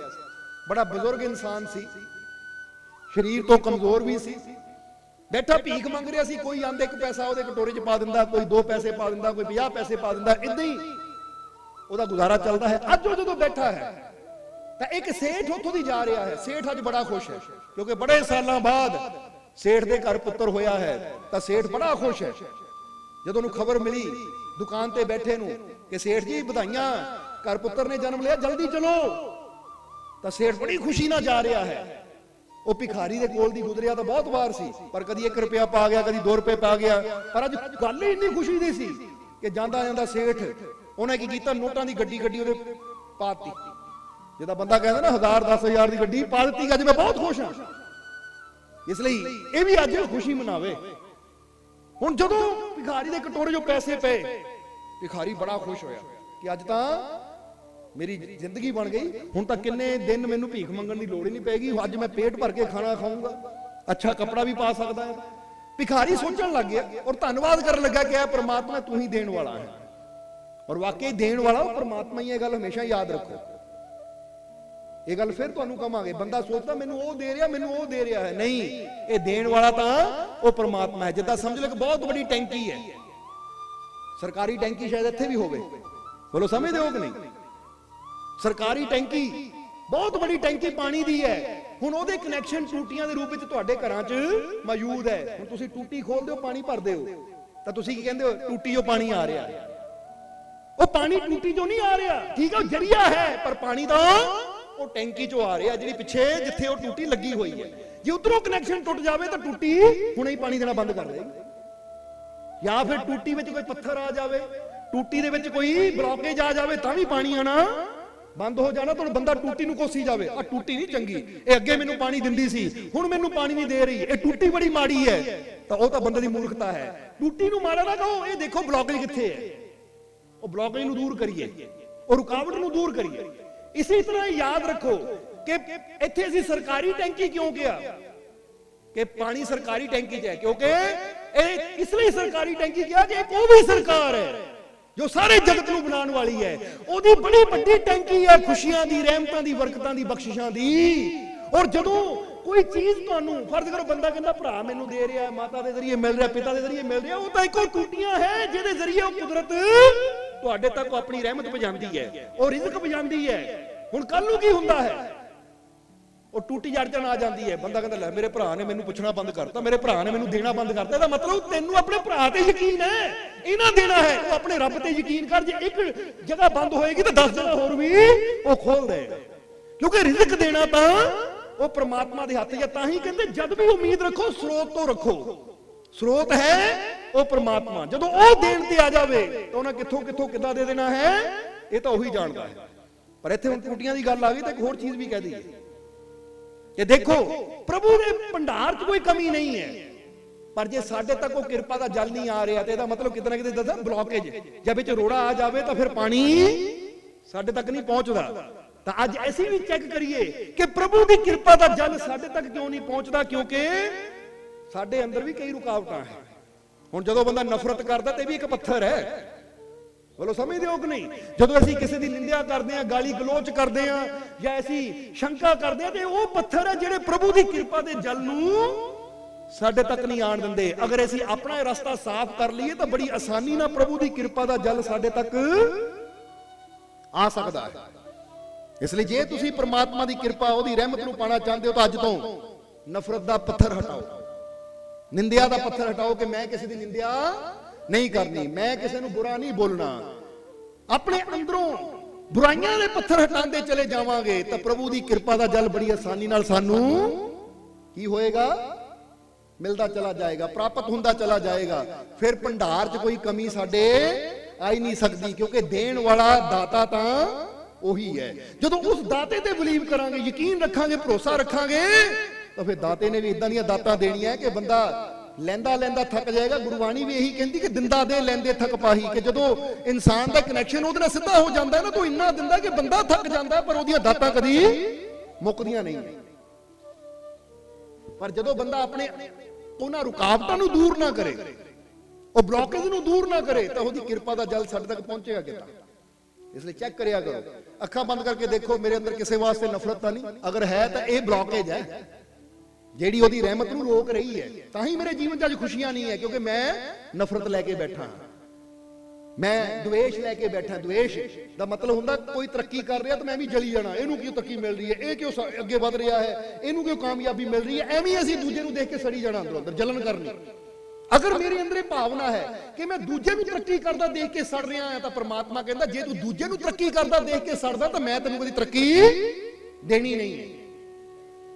ਜਰਾ ਸਮਝੋ ਇਸ ਚੀਜ਼ ਨੂੰ, ਕਿਉਂਕਿ ਪ੍ਰਮਾਤਮਾ ਇਹ ਦੇਖਦਾ ਹੈ ਕਿ ਸਾਰੇ ਬੱਚੇ ਕਿਹਦੇ ਹੈ। ਜਰਾ ਸੋਚੋ, ਸਾਰੇ ਪ੍ਰਮਾਤਮਾ ਦੇ ਬੱਚੇ ਹੈ। ਅਗਰ ਅਸੀਂ ਇੱਕ ਦੂਜੇ ਨਾਲ ਨਫ਼ਰਤ ਕਰਾਂਗੇ ਤਾਂ ਫਿਰ ਪ੍ਰਮਾਤਮਾ ਖੁਸ਼ ਕਿੱਦਾਂ ਹੋਏਗਾ? ਉਹਨਾਂ ਕਹਿੰਦਾ ਮੇਰੇ ਬਣਾਏ ਜੀ ਬੱਚੇ, ਮੇਰੇ ਬਣਾਏ ਜੀਵ ਇੱਕ ਦੂਜੇ ਨਾਲ ਨਫ਼ਰਤ ਕਰੀ ਜਾਂਦੇ ਆ, ਆਪਣੇ ਮਨ 'ਚ ਨਫ਼ਰਤ ਦੁਵੇਸ਼ ਲੈ ਕੇ ਬੈਠੇ ਹੈ, ਜਲਨ ਲੈ ਕੇ ਬੈਠੇ ਹੈ, ਤਾਂ ਫਿਰ ਉਹਦੀ ਖੁਸ਼ੀ ਸਾਨੂੰ ਕਿੱਦਾਂ ਮਿਲੇਗੀ?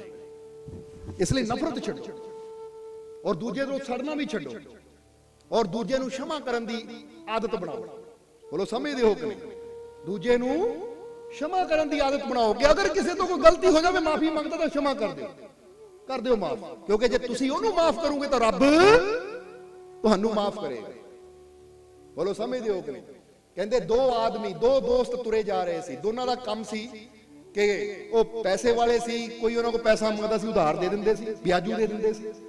ਹੁਣ ਇਹ ਦੋ ਹੀ ਦੋਸਤ ਜਾ ਰਹੇ ਹੈ, ਇੱਕ ਰਸਤੇ ਤੁਰੇ ਹੈ, ਤਾਂ ਅੱਗਿਓਂ ਇਹਨਾਂ ਦੋਨਾਂ ਦੋਸਤਾਂ ਨੂੰ ਆਪਣੇ ਉਹ ਲੈਣਦਾਰ ਮਿਲੇ ਜਿਨ੍ਹਾਂ ਕੋਲ ਇਹਨਾਂ ਨੇ ਪੈਸਾ ਲੈਣਾ ਸੀ।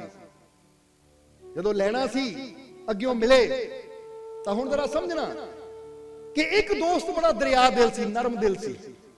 ਜਦੋਂ ਉਹਦੇ ਕੋਲ ਆਇਆ ਉਹ ਲੈਣਦਾਰ ਤਾਂ ਉਹਨਾਂ ਕਿਹਾ ਭਾਈ ਤੂੰ ਪਿਛਲੇ 2 ਮਹੀਨੇ ਤੋਂ ਪੈਸੇ ਨਹੀਂ ਦਿੱਤੇ। ਉਹ ਕਹਿੰਦਾ ਜੀ ਮੈਂ ਬੜਾ ਗਰੀਬ ਹਾਂ, ਜੇ ਤੁਸੀਂ ਬਖਸ਼ ਦਿਓ, ਮਾਫ ਕਰ ਦਿਓ ਤਾਂ ਤੁਹਾਡੀ ਮਿਹਰਬਾਨੀ ਹੋਏਗੀ, ਮੈਂ ਬੜਾ ਤੰਗੀ 'ਚ, ਪਰ ਜਦੋਂ ਮੈਨੂੰ ਹਿੰਮਤ ਮਿਲੇਗੀ ਤਾਂ ਮੈਂ ਤੁਹਾਨੂੰ ਮੋੜ ਜ਼ਰੂਰ ਦਊਂਗਾ।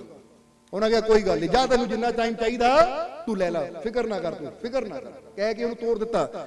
ਦੂਜੇ ਨੂੰ ਅੱਗੇ ਉਹਦਾ ਮਿਲਿਆ ਤਾਂ ਹੁਣ ਦੂਜੇ ਨੂੰ ਜਦੋਂ ਮਿਲਿਆ ਅੱਗੇ ਉਹਦਾ ਲੈਣਦਾਰ, ਤਾਂ ਉਹਨੂੰ ਪੁੱਛਿਆ ਕਿ ਭਾਈ ਤੂੰ ਮੇਰੇ ਪੈਸੇ ਨਹੀਂ ਦਿੱਤੇ। ਉਹ ਕਹਿੰਦਾ ਜੀ ਮੇਰੇ ਕੋਲ ਹਾਲੇ ਹੈ ਨਹੀਂ, ਮੈਨੂੰ ਥੋੜਾ ਟਾਈਮ ਦਿਓ, ਤੇ ਗੁੱਸੇ 'ਚ ਉਹਨੂੰ ਗਾਲਾਂ ਕੱਢਣ ਲੱਗ ਗਿਆ। ਔਰ ਇੱਥੇ ਤੱਕ ਕਿ ਕੋਈ ਛੜੀ ਸੀ ਨਾ, 2-3 ਛੜੀਆਂ ਵੀ ਉਹਦੇ ਮਾਰ ਦਿੱਤੀਆਂ ਕਿ ਮੈਂ ਤੈਨੂੰ 10 ਦਿਨ ਦਾ ਟਾਈਮ ਦਿੰਦਾ, 10 ਦਿਨਾਂ ਦੇ ਅੰਦਰ ਤੂੰ ਮੈਨੂੰ ਪੈਸਾ ਦੇ ਦੇ। ਕਹਿੰਦੇ ਇਸ ਤਰ੍ਹਾਂ ਹੀ ਕਹਾਣੀ ਚੱਲਦੀ ਗਈ ਔਰ ਆਖਰ ਉਹ ਟਾਈਮ ਆਇਆ ਜਦੋਂ ਸਭ ਤੇ ਆਣੀ ਹੈ ਮੌਤ, ਇੱਕ ਦਿਨ ਸਭ ਦੀ ਹੋਣੀ ਹੈ। ਇਹ ਸਿਰਫ ਸਾਨੂੰ ਸਮਝਾਉਣ ਵਾਸਤੇ ਕਹਾਣੀ ਹੈ ਕਿ ਜਦੋਂ ਉਹ ਟਾਈਮ ਆਇਆ, ਇਹਨਾਂ ਦੋਨਾਂ ਦੋਸਤਾਂ ਦੀ ਮੌਤ ਹੋਈ। ਦੋਨਾਂ ਨੂੰ ਜਦੋਂ ਪ੍ਰਮਾਤਮਾ ਦੀ ਕਚਹਿਰੀ 'ਚ ਪੇਸ਼ ਕੀਤਾ ਗਿਆ ਤਾਂ ਦੋਨਾਂ ਦੇ ਅਮਾਲ ਬੜੇ ਅੱਛਾਈ ਵਾਲੇ ਘੱਟ ਸੀ।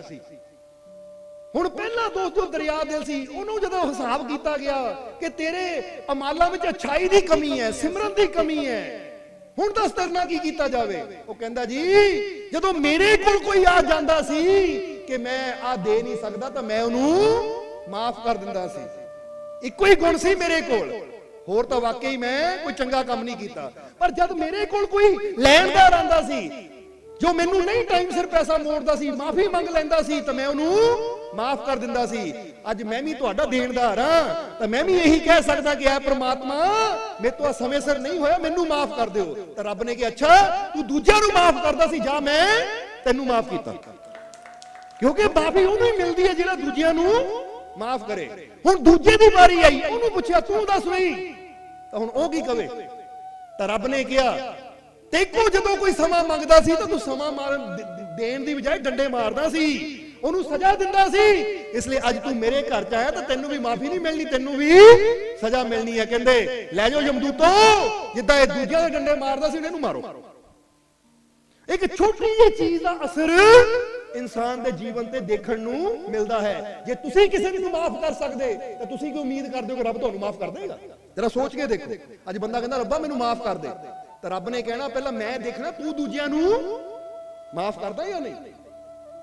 ਜੇ ਤੂੰ ਦੂਜਿਆਂ ਨੂੰ ਮਾਫ ਕਰਨ ਦੀ ਤਾਕਤ ਰੱਖਦਾ ਹੈ ਤਾਂ ਫਿਰ ਮੈਂ ਤੈਨੂੰ ਮਾਫ ਕਰਨ ਦੀ ਤਾਕਤ ਰੱਖਦਾ ਹਾਂ। ਜੇ ਤੂੰ ਦੂਜਿਆਂ ਨੂੰ ਮਾਫ ਕਰੇਗਾ, क्षमा ਕਰੇਗਾ, ਤਾਂ ਮੈਂ ਤੈਨੂੰ क्षमा ਕਰੂੰਗਾ। ਤਾਂ ਜੇ ਤੂੰ ਦੂਜਿਆਂ ਨੂੰ ਮਾਫ ਨਹੀਂ ਕਰ ਸਕਦਾ, ਸਜ਼ਾ ਦਿੰਦਾ ਹੈ ਜਾਂ ਉਹਨਾਂ ਨਾਲ ਬੁਰਾ ਕਰਦਾ ਹੈ, ਤਾਂ ਫਿਰ ਮੈਂ ਤੈਨੂੰ ਕਿੱਦਾਂ ਮਾਫ ਕਰੂੰਗਾ? ਕਿਉਂਕਿ ਤੂੰ ਫਿਰ ਮਾਫੀ ਦੇ ਹੱਕਦਾਰ ਹੈ ਹੀ ਨਹੀਂ। ਕਿਉਂਕਿ ਉਹੀ ਚੀਜ਼ ਦੂਜੇ ਨੂੰ ਦਿੱਤੀ ਜਾਂਦੀ ਹੈ ਜਿਹੜਾ ਬੰਦਾ ਲੈਣ ਦਾ ਹੱਕਦਾਰ ਹੋਵੇ। ਇਸ ਲਈ ਜ਼ਰਾ ਸਮਝਣਾ ਇਸ ਚੀਜ਼ ਨੂੰ। ਤਾਂ ਹੀ ਤਾਂ ਕਿਹਾ ਜਾਂਦਾ ਹੈ, ਕਬੀਰ ਸਾਹਿਬ ਕਹਿੰਦੇ ਜਦੋਂ ਤੂੰ ਦਾਨ ਕਰਦਾ ਹੈ ਨਾ, ਇੱਕ ਪੈਸਾ ਵੀ ਦਾਨ ਕਰਦਾ ਹੈ, ਤਾਂ ਤੂੰ ਪ੍ਰਮਾਤਮਾ ਨੂੰ ਇਹ ਦਿਖਾ ਰਿਹਾ ਮੈਂ ਦਾਨ ਕਰ ਰਿਹਾ। ਪ੍ਰਮਾਤਮਾ ਕਹਿੰਦੇ ਤੂੰ ਇੱਕ ਕਰ ਰਿਹਾ ਤਾਂ ਮੈਂ ਤੈਨੂੰ 1000 ਦੇਣਾ। क्योंकि जाके मन विश्वास है जो नाम प्रेम से लेत, नारायण जे साहिब गुण एक मांगे लख देत। संत नारायण स्वामी ने कहा भी परमात्मा का गुण है, बंदा एक मंगदा तो परमात्मा लखा गुणा ज्यादा दिंदा है। तो जे बंदा ही देण दी कला नहीं सिखदा, मैं भुखे नूं खाना क्यों खिलावां, मैं नंगे दे तन नूं क्यों ढगा, मैं किते सेवा च योगदान क्यों पावां। रब कहंदा जे तू नहीं दे सकदा तो मैं भी तैनूं क्यों देवां। क्योंकि जो इंसान, एक कुदरत का नियम है, जिद्दां पहले असीं दस्सिया कि किसान अगर एक बीज बोंदा है तो एक बीज के बदले कुदरत उन्होंने कितना मोड़ती है। बोलो मोड़ती है कि नहीं? कुदरत ही दिंदी है, कोई किसान आप थोड़ी दिंदा है। हुण जमीन दे विच बीज के भी किसान चला गया घर, तो बीज नूं तोड़दा कौन है, उहदे अंदर बेल नूं पैदा कौन करदा है? सारा काम वो परमात्मा करदा है कि जे मेरे भरोसे ते कर रहा तो इहनूं भी मैं निराश नहीं होण देना, इहनूं भी मैं किसी चीज की कमी नहीं आन देना। जिद्दां ही एक सच्ची घटना दसना चाहते, 13 तरीक साडा सत्संग सी पंडोगे, 13 तरीक दिन ऐतवार, जो पिछला ऐतवार सी, पंडोगा निचला हिमाचल में पैंदा सत्संग सी। उत्थे जिहड़े जीव ने सत्संग कराया उन्हां दा प्रीतम, जो कि उस सत्संग कमेटी का मेन मैंबर है, मुखी मैंबर है प्रीतम। जिहड़े जीव उत्थे दे तां जाणदे ही तकरीबन प्रीतम। सो प्रीतम सत्संग शुरू होने तो पहला जो परिवार नूं असीं बुलाया तां दस रहा सी, कहंदा मालको जो पिछले 6 महीने पहला तुसीं वचन कीता सी, वो वचन सच होया। तां उस वेले ਅਸੀਂ ਕਿਹਾ ਕਿਹੜਾ ਵਚਨ ਕੀਤਾ ਸੀ? ਕਹਿੰਦਾ ਮਾਲਕੋ मैं 6 ਮਹੀਨੇ ਪਹਿਲਾਂ ਜਦੋਂ ਫਸਲ ਬੀਜਣ ਲੱਗਾ ਸੀ ਆਲੂਆਂ ਦੀ, ਤਾਂ ਮੈਂ ਤੁਹਾਡੇ ਕੋਲ ਆਇਆ ਸੀ ਕਿ ਮਾਲਕੋ ਪਿਛਲੇ ਸਾਲ ਆਲੂ ਚੰਗੇ ਨਹੀਂ ਹੋਏ, ਨੁਕਸਾਨ ਬੜਾ ਹੋਇਆ, ਯਾਨੀ ਜਿੰਨੇ ਕੁ ਲਾਏ ਸੀ ਉਹ ਪੂਰਾ ਫਾਇਦਾ ਨਹੀਂ ਹੋਇਆ, ਫਸਲ ਬਹੁਤ ਖਰਾਬ ਹੋਈ। ਤਾਂ ਮਾਲਕੋ ਇਸ ਵਾਰ ਕਿਰਪਾ ਕਰਿਓ। ਤਾਂ ਤੁਸੀਂ ਉਦੋਂ ਇੱਕ ਗੱਲ ਕਹੀ ਸੀ, ਅਸੀਂ ਉਹਨੂੰ ਕਿਹਾ ਸੀ ਕਿ ਪ੍ਰੀਤਮ ਇਸ ਵਾਰ ਫਸਲ ਲਾਉਣ ਤੋਂ ਪਹਿਲਾਂ तू अपने मालिक ने एक कमिटमेंट कर ला, यानी एक वचन कर ला कि मालिको इस बार फसल च तुसी मेरे पार्टनर।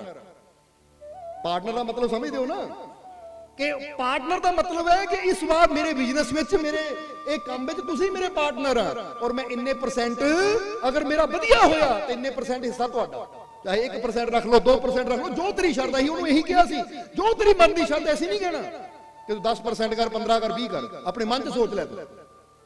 और जो असीं दुनिया के बंदे नूं पार्टनर बना के तुरदे हां, तो उत्थे की कहंदे आ, जिन्ना मैं करना, जिन्ना तेरा काम है तू कर। यही हुंदा ना पार्टनर का मतलब, कि दोनों ने रल के काम करना, उन्हें अपने हिसाब का करना, उन्हें अपने हिसाब का करना। तो तू बना उस मालिक नूं पार्टनर। जो अपने मालिक नूं पार्टनर बना के तू काम शुरू करेगा, तो उसलिए तू पूरे हक ना कह सकता कि मालिक तैनूं मैं अपने इस काम च अपना पार्टनर बनाया है, इन्ने परसेंट तुहाडा हिस्सा है, हुण जिहड़ा मेरे करन वाला सी मैं कर दिता, हुण जो तेरे करन वाला तू कर। यानी मैं बीज बो सकता हाँ, हुण ये बीज नूं फसल तू बनाना है, अच्छी फसल तू बनाना है। कहंदा मालको तुसीं ये गल कही सी, मैं उदों ही सोच लिया सी, और इस बार जिन्ना मैं सोचिया सी उस तो 1.5 गुना ज्यादा मैनूं मुनाफा होया। 1.5 गुना ज्यादा मुनाफा होया, मैं सोचिया भी नहीं सी। 1.5 गुना ज्यादा मैनूं मुनाफा होया। जिद्दां बंदा सोचे, मैं सोचिया सी कि भाई मैनूं 100 मिलना है, पर 1.5 गुना ज्यादा कर दो, कितना बन गया? 250 हो गया। यानी 100 सोचिया सी, 250 मिले हमें, यानी 1.5 गुना ज्यादा मुनाफा होया। कहना मालको मैं हैरान रह गया। यही क्या फिर हैरान ना हो, हुणे अपने मन च ये रख ला कि जदों भी मैं कोई काम करना तो दुनिया नूं नहीं, अपने मालिक नूं पार्टनर बना के करा, कि ए च मेरा मालिक पार्टनर है। क्योंकि मेहनत मेरी तो रहमत तेरी। मेहनत करने वाला बंदा मेहनत करे तो रहमत करने वाला पार्टनर जदों रहमत करता है, तो फिर दो ही चीज़ां जदों मिल जांदियां तो बंदे नूं कामयाबी भी जरूर मिलती है। पर इत्थे बंदा की करता, बंदा कहना मैं करना, मैं करने वाला। सो ये विश्वास रखो अपने अंदर कि मैनू मेरे मालिक ने जिंदगी दी है, तो मैनू अपने मालिक पे पूरा विश्वास है, मैं जो करना अपने मालिक ने भरोसे ते करना है। और इधर गल चल रही सी भिखारी दी कि सेठ ने ओदे ठूठे विच 10,000 की गड्डी पा के सेठ चला गया, पर पिछे ही एक पहलवान तुरिया आ रहा सी। पहलवान ने जदों देखिया ਭਿਖਾਰੀ ਬੁੜਾ ਜਿਹਾ ਭਿਖਾਰੀ ਹੈ, ਸੁੱਕੀਆਂ ਹੱਡੀਆਂ ਉਹਦੀਆਂ, ਯਾਨੀ ਕਮਜ਼ੋਰ ਜਿਹਾ ਭਿਖਾਰੀ ਹੈ। ਉਹਦੇ ਠੂਠੇ ਵਿੱਚ ਉਹ ਸੇਠ ਜਾਂਦਾ ਜਾਂਦਾ ਪੈਸੇ ਪਾ ਗਿਆ, ਕਿਉਂਕਿ ਨਜ਼ਰ ਉਹਦੀ ਪੈਸਿਆਂ ਤੇ ਸੀ। ਹੁਣ ਕੀ ਕੀਤਾ ਉਸ ਪਹਿਲਵਾਨ ਨੇ? ਭਿਖਾਰੀ ਕੋਲ ਖੜਾ ਹੋਇਆ, ਦੇਖਿਆ ਆਲੇ ਵਾਲੇ ਕੋਈ ਨਹੀਂ ਆ, ਉਹਦੇ ਠੂਠੇ ਚੋਂ ਬਰਤਨ ਚੋਂ ਉਹ 10,000 ਰੁਪਇਆ ਚੱਕਿਆ, ਜੇਬ 'ਚ ਪਾ ਲਿਆ। ਭਿਖਾਰੀ ਕਹਿੰਦਾ ਮਹਾਰਾਜ ਇਹ ਕੀ ਕਰ ਰਹੇ ਹੋ? ਕਹਿੰਦਾ ਕਰ ਲਾ ਫਿਰ, ਰੋਕ ਲੈ, ਰੋਕਣਾ। ਪਹਿਲਵਾਨ ਕੀ ਕਹਿੰਦਾ? ਰੋਕ ਸਕਦਾ ਤਾਂ ਰੋਕ ਲੈ, ਦੱਸ ਤੂੰ ਮੇਰਾ ਕੀ ਵਿਗਾੜੇਗਾ? ਹੁਣੇ ਮੇਰੀ ਜੇਬ 'ਚ। ਤਾਂ ਹੁਣ ਭਿਖਾਰੀ ਨੂੰ ਵੀ ਕੀ ਸੀ ਪਹਿਲਵਾਨ ਨਾਲ, ਜੇ ਹੁਣ ਲੜਦਾ ਜਾਂ ਉਹਦੇ ਨਾਲ ਝਗੜਾ ਕਰਦਾ ਤਾਂ ਫਿਰ ਪੈਸਾ ਤਾਂ ਗਿਆ ਹੀ, ਹੱਡੀਆਂ ਵੀ ਜਾਣਗੀਆਂ, ਕਿਉਂਕਿ ਸਿਆਣਾ ਸਰੀਰ ਹੈ। ਕਿਤੇ ਪਹਿਲਵਾਨ ਨੇ ਚਪੇੜ ਚਪੂੜ ਮਾਰ ਦਿੱਤੀ, ਗਿਰ ਕੇ ਹੱਡੀ ਲੱਤ-ਬਾਂਹ ਟੁੱਟ ਗਈ ਤਾਂ ਲੈਣ ਦੇ ਦੇਣ ਪੈ ਜਾਣਗੇ। ਇਸ ਕਰਕੇ ਭਿਖਾਰੀ ਨੇ ਕਿਹਾ ਕੋਈ ਗੱਲ ਨਹੀਂ, ਕੋਈ ਗੱਲ ਨਹੀਂ, ਜਿੱਦਾਂ ਆਇਆ ਸੀ ਚਲਾ ਵੀ ਉਦਾਂ ਹੀ ਗਿਆ। ਮੈਂ ਸੋਚਿਆ ਹੀ ਨਹੀਂ ਸੀ, ਉਹ ਕੁਦਰਤ ਨੇ ਦਿੱਤਾ, ਉਹ ਲੈ ਗਈ, ਕੋਈ ਗੱਲ ਨਹੀਂ।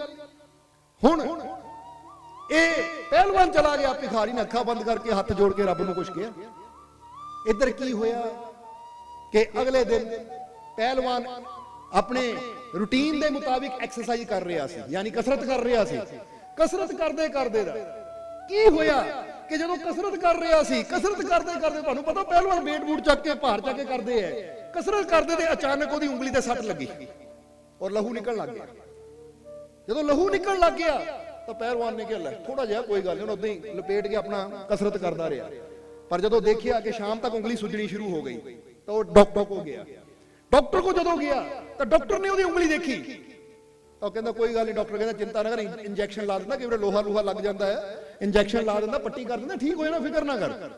ਉਹਨੇ ਇੰਜੈਕਸ਼ਨ ਲਾ ਕੇ, ਟਿਊਬ ਲਾ ਕੇ ਪੱਟੀ ਕਰ ਦਿੱਤੀ ਔਰ ਕਿਹਾ ਕਿ ਕੱਲ ਨੂੰ ਇੱਕ ਵਾਰੀ ਫੇਰ ਆ ਜਾ।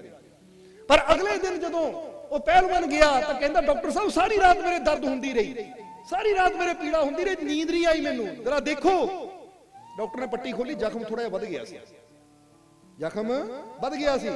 ਤਾਂ ਉਸ ਵੇਲੇ ਡਾਕਟਰ ਕਹਿੰਦਾ ਫਿਕਰ ਨਾ ਕਰ, ਕੁਝ ਕਰਦਾ ਮੈਂ ਹੋਰ। ਉਹਨੇ 1-2 ਇੰਜੈਕਸ਼ਨ ਲਾਏ, ਹੋਰ ਅੱਛੀ ਦਵਾਈ ਦਿੱਤੀ, ਹੱਥ ਲਪੇਟ ਦਿੱਤਾ। ਕਹਿੰਦਾ ਫਿਕਰ ਨਾ ਕਰ, 1-2 ਦਿਨਾਂ ਬਾਅਦ ਦੁਬਾਰਾ ਆ ਕੇ ਦਿਖਾ ਜਾਣਾ। 2 ਦਿਨਾਂ ਬਾਅਦ ਜਦੋਂ ਪਹਿਲਵਾਨ ਗਿਆ, ਡਾਕਟਰ ਨੇ ਪੱਟੀ ਖੋਲੀ, ਜ਼ਖਮ ਹੋਰ ਵੱਧ ਗਿਆ। ਯਾਨੀ ਜ਼ਖਮ ਘਟਣ ਦੀ ਬਜਾਏ ਵੱਧਦਾ ਜਾ ਰਿਹਾ ਹੈ ਔਰ ਵੱਧ ਵੀ ਇਦਾਂ ਰਿਹਾ ਕਿ ਹੱਥ ਗਲਦਾ ਜਾ ਰਿਹਾ, ਜਿੱਦਾਂ ਮਾਸ ਗਲ ਰਿਹਾ। ਡਾਕਟਰ ਹੈਰਾਨ ਹੋ ਗਿਆ।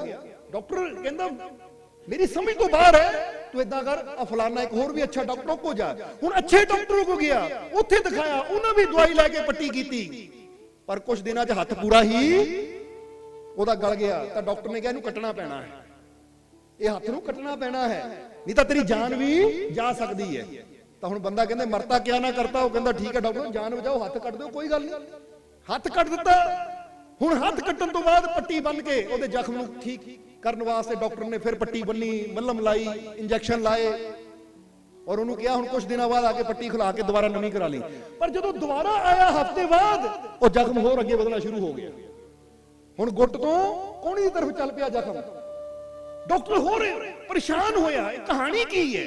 ਪਰ ਫਿਰ ਵੀ ਡਾਕਟਰ ਨੇ ਦਵਾਈ ਦਿੱਤੀ, ਪਰ ਕਰਦਿਆਂ ਕਰਦਿਆਂ ਕਹਿੰਦੇ ਕੋਹਣੀ ਤੱਕ ਉਹਦੀ ਬਾਹ ਗਲ ਗਈ। ਤਾਂ ਫਿਰ ਡਾਕਟਰ ਨੇ ਕਿਹਾ ਕੋਹਣੀ ਤੋਂ ਵੱਢਣੀ ਪੈਣੀ ਹੈ। ਹੁਣ ਜਦੋਂ ਕੋਹਣੀ ਤੋਂ ਵੱਢੀ ਬਾਹ, ਡਾਕਟਰ ਉਹਦੇ ਪੱਟੀ ਕਰ ਰਿਹਾ ਹੈ ਤਾਂ ਨਾਲ ਨਾਲ ਡਾਕਟਰ ਨੇ ਇੱਕ ਗੱਲ ਕਹੀ। ਉਹ ਡਾਕਟਰ ਕਹਿੰਦਾ ਸੱਚ ਦੱਸੀ, ਇਹ ਹੱਥ ਨਾਲ ਤੂੰ ਕੁਝ ਬੁਰਾ ਤਾਂ ਨਹੀਂ ਕੀਤਾ ਸੀ? ਮੈਨੂੰ ਲੱਗਦਾ ਇਹ ਕੋਈ ਜ਼ਖਮ ਨਹੀਂ, ਕਿਸੇ ਦੀ ਬਦਦੁਆ ਦਾ ਅਸਰ ਹੈ। ਇਹ ਕਿਸੇ ਨੇ ਤੈਨੂੰ ਬਦਦੁਆ ਦਿੱਤੀ, ਜਿਹੜਾ ਤੇਰਾ ਇਹ ਛੋਟਾ ਜਿਹਾ ਜ਼ਖਮ ਵੱਧਦਾ ਵੱਧਦਾ ਆ ਤੇਰੀ ਪੂਰੀ ਬਾਹ ਲੈ ਚੱਲਾ ਹੈ। ਇਸ ਲਈ ਸੋਚ। ਤਾਂ ਉਸ ਵੇਲੇ ਪਹਿਲਵਾਨ ਨੂੰ ਜਦੋਂ ਡਾਕਟਰ ਨੇ ਕਿਹਾ, ਉਹਨੇ ਅੱਖਾਂ ਬੰਦ ਕੀਤੀਆਂ, ਉਹਨੂੰ ਉਹ ਸੀਨ ਯਾਦ ਆਇਆ ਕਿ ਜਦੋਂ ਇਹ ਜ਼ਖਮ ਹੋਇਆ ਸੀ, ਉਹ ਤੋਂ ਇੱਕ ਦਿਨ ਪਹਿਲਾਂ ਮੈਂ ਭਿਖਾਰੀ ਦੇ ਠੂਠੇ ਚੋਂ, ਬਰਤਨ ਚੋਂ ਉਹਦੇ ਨੋਟ ਚ ਕੱਢੇ ਸੀ ਔਰ ਮੈਂ ਕਿਹਾ ਸੀ ਕਰ ਲੈ ਕੀ ਕਰਨਾ। ਉਦੋਂ ਉਹਨਾਂ ਮੇਰੇ ਜਾਣ ਤੋਂ ਬਾਅਦ ਹੱਥ ਜੋੜੇ ਸੀ, ਸ਼ਾਇਦ ਉਹਨਾਂ ਨੇ ਬਦਦੁਆ ਦਿੱਤੀ ਹੋਵੇ। ਕਹਿੰਦੇ ਪੱਟੀ ਕਰਾ ਕੇ ਉਹ ਪਹਿਲਵਾਨ ਸਿੱਧਾ ਉਸ ਭਿਖਾਰੀ ਕੋਲ ਚਲਾ ਗਿਆ ਤਾਂ ਜਾ ਕੇ ਭਿਖਾਰੀ ਨੂੰ ਕਹਿਣ ਲੱਗਾ, ਭਿਖਾਰੀ ਤੂੰ ਮੈਨੂੰ ਬਦਦੁਆ ਦਿੱਤੀ, ਆ ਦੇਖ ਤੇਰੀ ਬਦਦੁਆ ਦਾ ਅਸਰ ਕਿ ਮੇਰੀ ਬਾਹ ਇੱਥੇ ਤੱਕ ਕੱਟਣੀ ਪੈ ਗਈ ਹੈ। ਸੋ ਭਾਈ ਮੇਰੇ ਤੋਂ ਜੋ ਭੁੱਲ ਹੋ ਗਈ, ਮੈਨੂੰ ਮਾਫ ਕਰ ਦੇ, ਤੂੰ ਬਦਦੁਆ ਕਿਉਂ ਮੈਨੂੰ ਦਿੱਤੀ? ਬਦਦੁਆ ਆਪਣੀ ਵਾਪਸ ਲੈ ਲਾ, ਮੈਂ ਪੈਸਾ ਤੈਨੂੰ ਦੇਣ ਨੂੰ ਤਿਆਰ ਹਾਂ। ਕਹਿ ਕੇ ਪਹਿਲਵਾਨ ਨੇ ਪੈਸਾ ਉਹਦੇ ਬਰਤਨ 'ਚ ਰੱਖ ਦਿੱਤਾ, ਪਰ ਆਪਣੀ ਬਦਦੁਆ ਵਾਪਸ ਲੈ ਲੈ। ਉਹ ਮੈਨੂੰ ਬਦਦੁਆ ਤੂੰ ਕਿਉਂ ਦਿੱਤੀ? ਤਾਂ ਭਿਖਾਰੀ ਨੇ ਕਿਹਾ ਨਹੀਂ ਪਹਿਲਵਾਨ, ਮੈਂ ਤੈਨੂੰ ਕੋਈ ਬਦਦੁਆ ਨਹੀਂ ਦਿੱਤੀ ਸੀ। ਉਹ ਕਹਿੰਦੇ ਫਿਰ ਆ ਕੀ ਹੈ? ਕਹਿੰਦਾ ਮੈਂ ਤਾਂ ਇੱਕੋ ਹੀ ਗੱਲ ਰੱਬ ਨੂੰ ਕਹੀ ਸੀ। ਉਹ ਕਿਹੜੀ ਗੱਲ? ਜਰਾ ਹੁਣ ਸੁਣਨਾ ਤੁਸੀਂ ਵੀ। ਉਸ ਭਿਖਾਰੀ ਨੇ ਕਿਹਾ ਮੈਂ ਤਾਂ ਰੱਬ ਨੂੰ ਇੱਕੋ ਹੀ ਗੱਲ ਕਹੀ ਸੀ। ਪਹਿਲਵਾਨ ਨੇ ਕਿਹਾ ਕਿਹੜੀ ਗੱਲ ਕਹੀ ਸੀ? ਉਹ ਕਹਿੰਦਾ ਮੈਂ ਹੱਥ ਜੋੜ ਕੇ ਕਿਹਾ ਸੀ ਕਿ ਹੈ ਮੇਰੇ ਪ੍ਰਮਾਤਮਾ, ਹੈ ਪ੍ਰਭੂ। ਉਹ ਪਹਿਲਵਾਨ ਆਇਆ, ਉਹਨੇ ਆਪਣੀ ਤਾਕਤ ਦਾ ਰੂਪ ਦਿਖਾਇਆ, ਉਹ ਮੇਰੇ ਪੈਸੇ ਲੈ ਗਿਆ।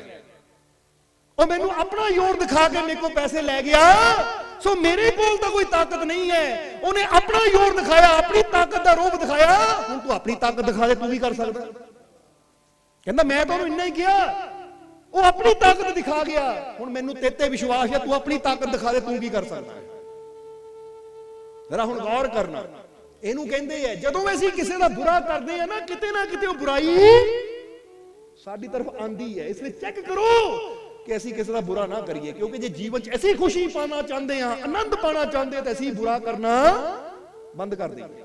ਕਿਉਂਕਿ ਜੈਸਾ ਬੀਜੇ ਸੋ ਲੁਣੇ ਕਰਮਾ ਸੰਧਰਾ ਖੇਤ, ਜੋ ਬੀਜਣਾ ਉਹ ਇੱਕ ਦਿਨ ਵੱਢਣਾ ਤਾਂ ਪੈਣਾ ਹੀ ਹੈ। ਹੁਣ ਟਾਈਮ ਵੀ ਕਾਫੀ ਹੋ ਗਿਆ, ਇਸ ਲਈ ਸਤਸੰਗ ਨੂੰ ਸਮਾਪਤੀ ਤਰਫ ਲੈ ਕੇ ਚੱਲੀਏ, ਕਿਉਂਕਿ ਲੰਗਰ ਵੀ ਛਕਣਾ ਤੁਸੀਂ। ਇਸ ਲਈ ਇਹੀ ਗੱਲ ਅਸੀਂ ਤੁਹਾਨੂੰ ਇੱਥੇ ਕਹਿਣਾ ਚਾਹੁੰਦੇ ਹਾਂ ਕਿ ਜੇ ਪ੍ਰਭੂ ਦੀ ਕਿਰਪਾ ਦੇ ਜਲ ਨੂੰ ਆਪਣੇ ਤੱਕ ਆਣ ਦੇਣਾ ਚਾਹੁੰਦੇ ਤਾਂ ਇਹ ਦੇਖੋ, ਕਿਸੇ ਨਾਲ ਨਫ਼ਰਤ ਨਾ ਕਰੀਏ, ਕਿਸੇ ਨਾਲ ਬੁਰਾ ਨਾ ਕਰੀਏ, ਕਿਸੇ ਨਾਲ ਬੈਰ ਨਾ ਮਨ ਚ ਰੱਖੀਏ, ਕਿਸੇ ਨੂੰ ਦੇਖ ਕੇ ਸੜੀਏ ਨਾ, ਕਿਸੇ ਨੂੰ ਦੇਖ ਕੇ ਜਲਨ ਨਾ ਕਰੀਏ, ਬਲਕਿ ਸਭ ਦੇ ਵਾਸਤੇ ਪ੍ਰਮਾਤਮਾ ਕੋਲੋਂ ਕੀ ਮੰਗੀਏ ਕਿ ਇਹ ਪ੍ਰਮਾਤਮਾ ਸਭ ਤੇ ਕਿਰਪਾ ਕਰ। ਜਿੱਦਾਂ ਸਮਝ ਲਓ ਨਵਾਂ ਸਾਲ ਆ ਰਿਹਾ ਨਾ, ਤਾਂ ਇਹੀ ਕੋਸ਼ਿਸ਼ ਕਰਨੀ ਕਿ ਨਵਾਂ ਸਾਲ ਸਾਡੇ ਵਾਸਤੇ ਇਦਾਂ ਦਾ ਚੜੇ ਕਿ ਸਾਡੇ ਅੰਦਰੋਂ ਸਾਰੀ ਨਫ਼ਰਤ ਜੋ ਪਿੱਛੇ ਸੀ ਉਹ ਰਹਿ ਜਾਵੇ। ਆਉਣ ਵਾਲਾ ਸਾਲ ਅਸੀਂ ਪ੍ਰੇਮ ਦੇ ਨਾਲ, ਖੁਸ਼ੀ ਦੇ ਨਾਲ, ਆਨੰਦ ਦੇ ਨਾਲ। ਜੇ ਬੰਦਾ ਕਹੇ ਜੀ ਉਹ ਮੈਨੂੰ ਬੁਲਾਉਂਦਾ ਨਹੀਂ, ਠੀਕ ਹੈ ਨਾ ਬੁਲਾਵੇ, ਪਰ ਤੂੰ ਆਪਣੇ ਮਨ 'ਚ ਨਫ਼ਰਤ ਨਾ ਰੱਖ। ਤੂੰ ਐਵੇਂ ਉਹਨੂੰ ਦੇਖ ਕੇ ਸੜਨਾ, ਤੂੰ ਆਪਣੇ ਮਨ 'ਚ ਕਹਿ ਪ੍ਰਮਾਤਮਾ ਇਹਦਾ ਵੀ ਭਲਾ ਕਰੇ, ਮੈਨੂੰ ਬੁਲਾਵੇ ਨਾ ਬੁਲਾਵੇ, ਮੇਰਾ ਦਿਲ ਸਾਫ਼ ਹੈ, ਮੇਰੇ ਦਿਲ 'ਚ ਕਿਸੇ ਵਾਸਤੇ ਬੈਰ ਨਹੀਂ ਹੈ, ਮੇਰੇ ਦਿਲ 'ਚ ਕਿਸੇ ਵਾਸਤੇ ਬੁਰਾ ਨਹੀਂ ਹੈ। ਕਿਉਂਕਿ ਜੋ ਤੁਸੀਂ ਕਰਨਾ ਉਹਦਾ ਫਲ ਤੁਹਾਨੂੰ ਮਿਲਣਾ, ਤਾਂ ਜੋ ਦੂਜੇ ਨੇ ਕਰਨਾ ਉਹਦਾ ਫਲ ਉਹਨੂੰ ਮਿਲਣਾ ਹੈ। ਤੁਸੀਂ ਆਪਣੇ ਰਸਤੇ ਨੂੰ ਤਾਂ ਸਾਫ਼ ਕਰ ਸਕਦੇ ਹੋ ਨਾ। ਜਿੱਦਾਂ ਸਮਝ ਲਓ ਕਿ ਤੁਹਾਡੇ ਕੋਲ ਸਲੇਟ ਹੈ, ਇੱਕ ਸਲੇਟ ਦਾ ਮਤਲਬ ਸਮਝਦੇ ਹੋ ਨਾ ਤੁਸੀਂ, ਜਿੱਦਾਂ ਬੱਚਿਆਂ ਕੋਲ ਸਲੇਟ ਹੁੰਦੀ ਉੱਤੇ ਲਿਖਦੇ ਆ ਬੱਚੇ, ਫਿਰ ਮਿਟਾ ਦਿੰਦੇ ਆ। ਹੁਣ ਅਗਲੇ ਕੋਲ ਸਲੇਟ ਹੈ, ਉਹਨੇ ਆਪਣੀ ਸਲੇਟ ਤੇ ਲਿਖਿਆ ਗੁੱਸਾ, ਨਫ਼ਰਤ, ਬੈਰ। ਤੁਹਾਡੇ ਕੋਲ ਸਲੇਟ ਹੈ, ਤੁਸੀਂ ਵੀ ਲਿਖਿਆ ਗੁੱਸਾ, ਨਫ਼ਰਤ, ਬੈਰ।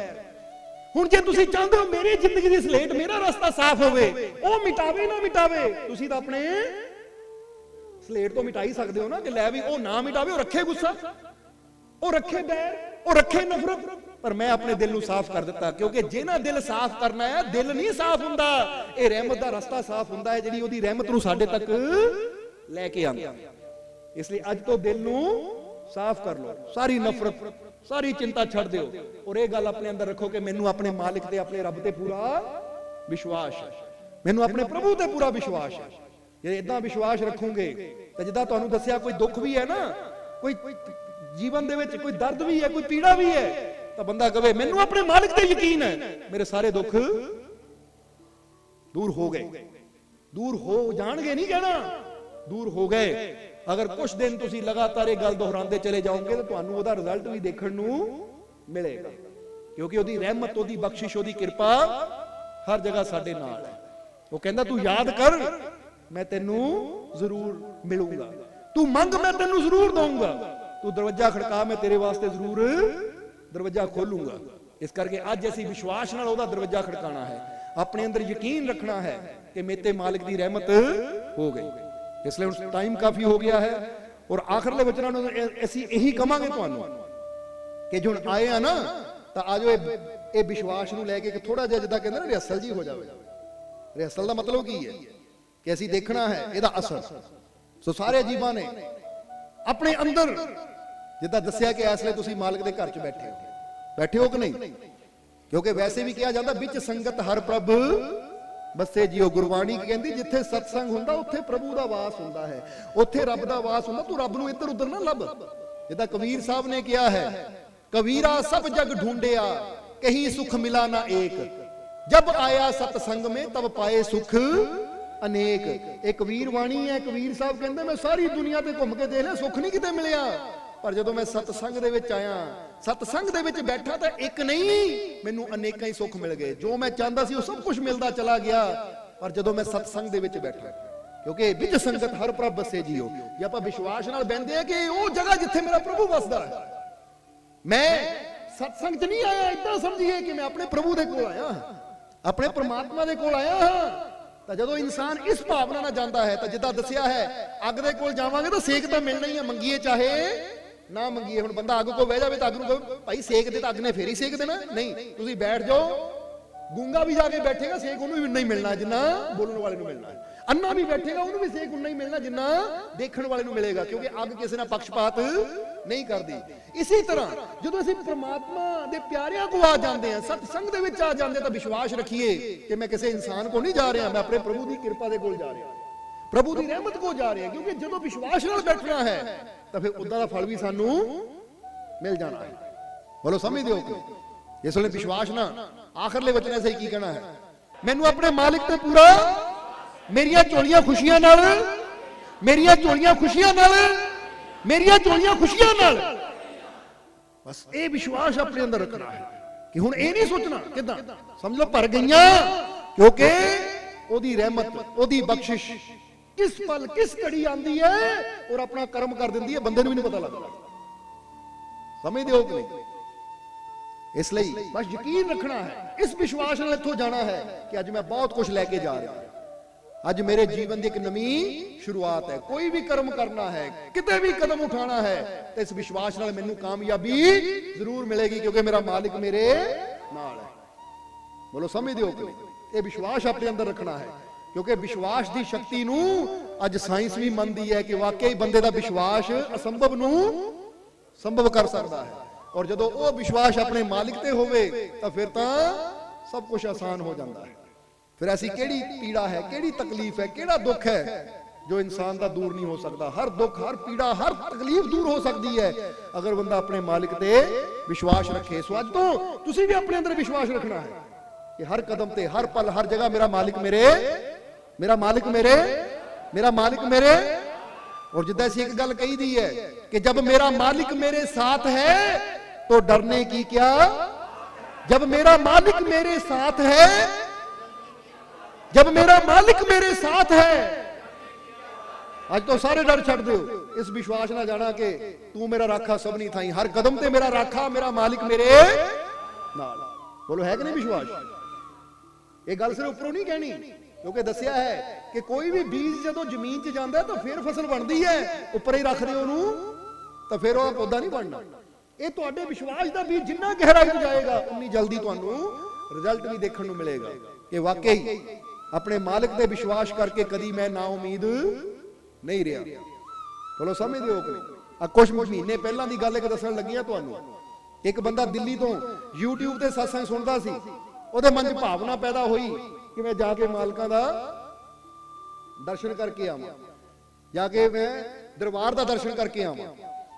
तां हुण जदों घरों तुरिया तां हुण अज वो सेवादार इत्थे नहीं है, सुरजीत सिंह कंग साबू तो है, इस वेले दरबार ते ड्यूटी लगी हुई, इस वेले दरबार ते सेवा कर रहा हो।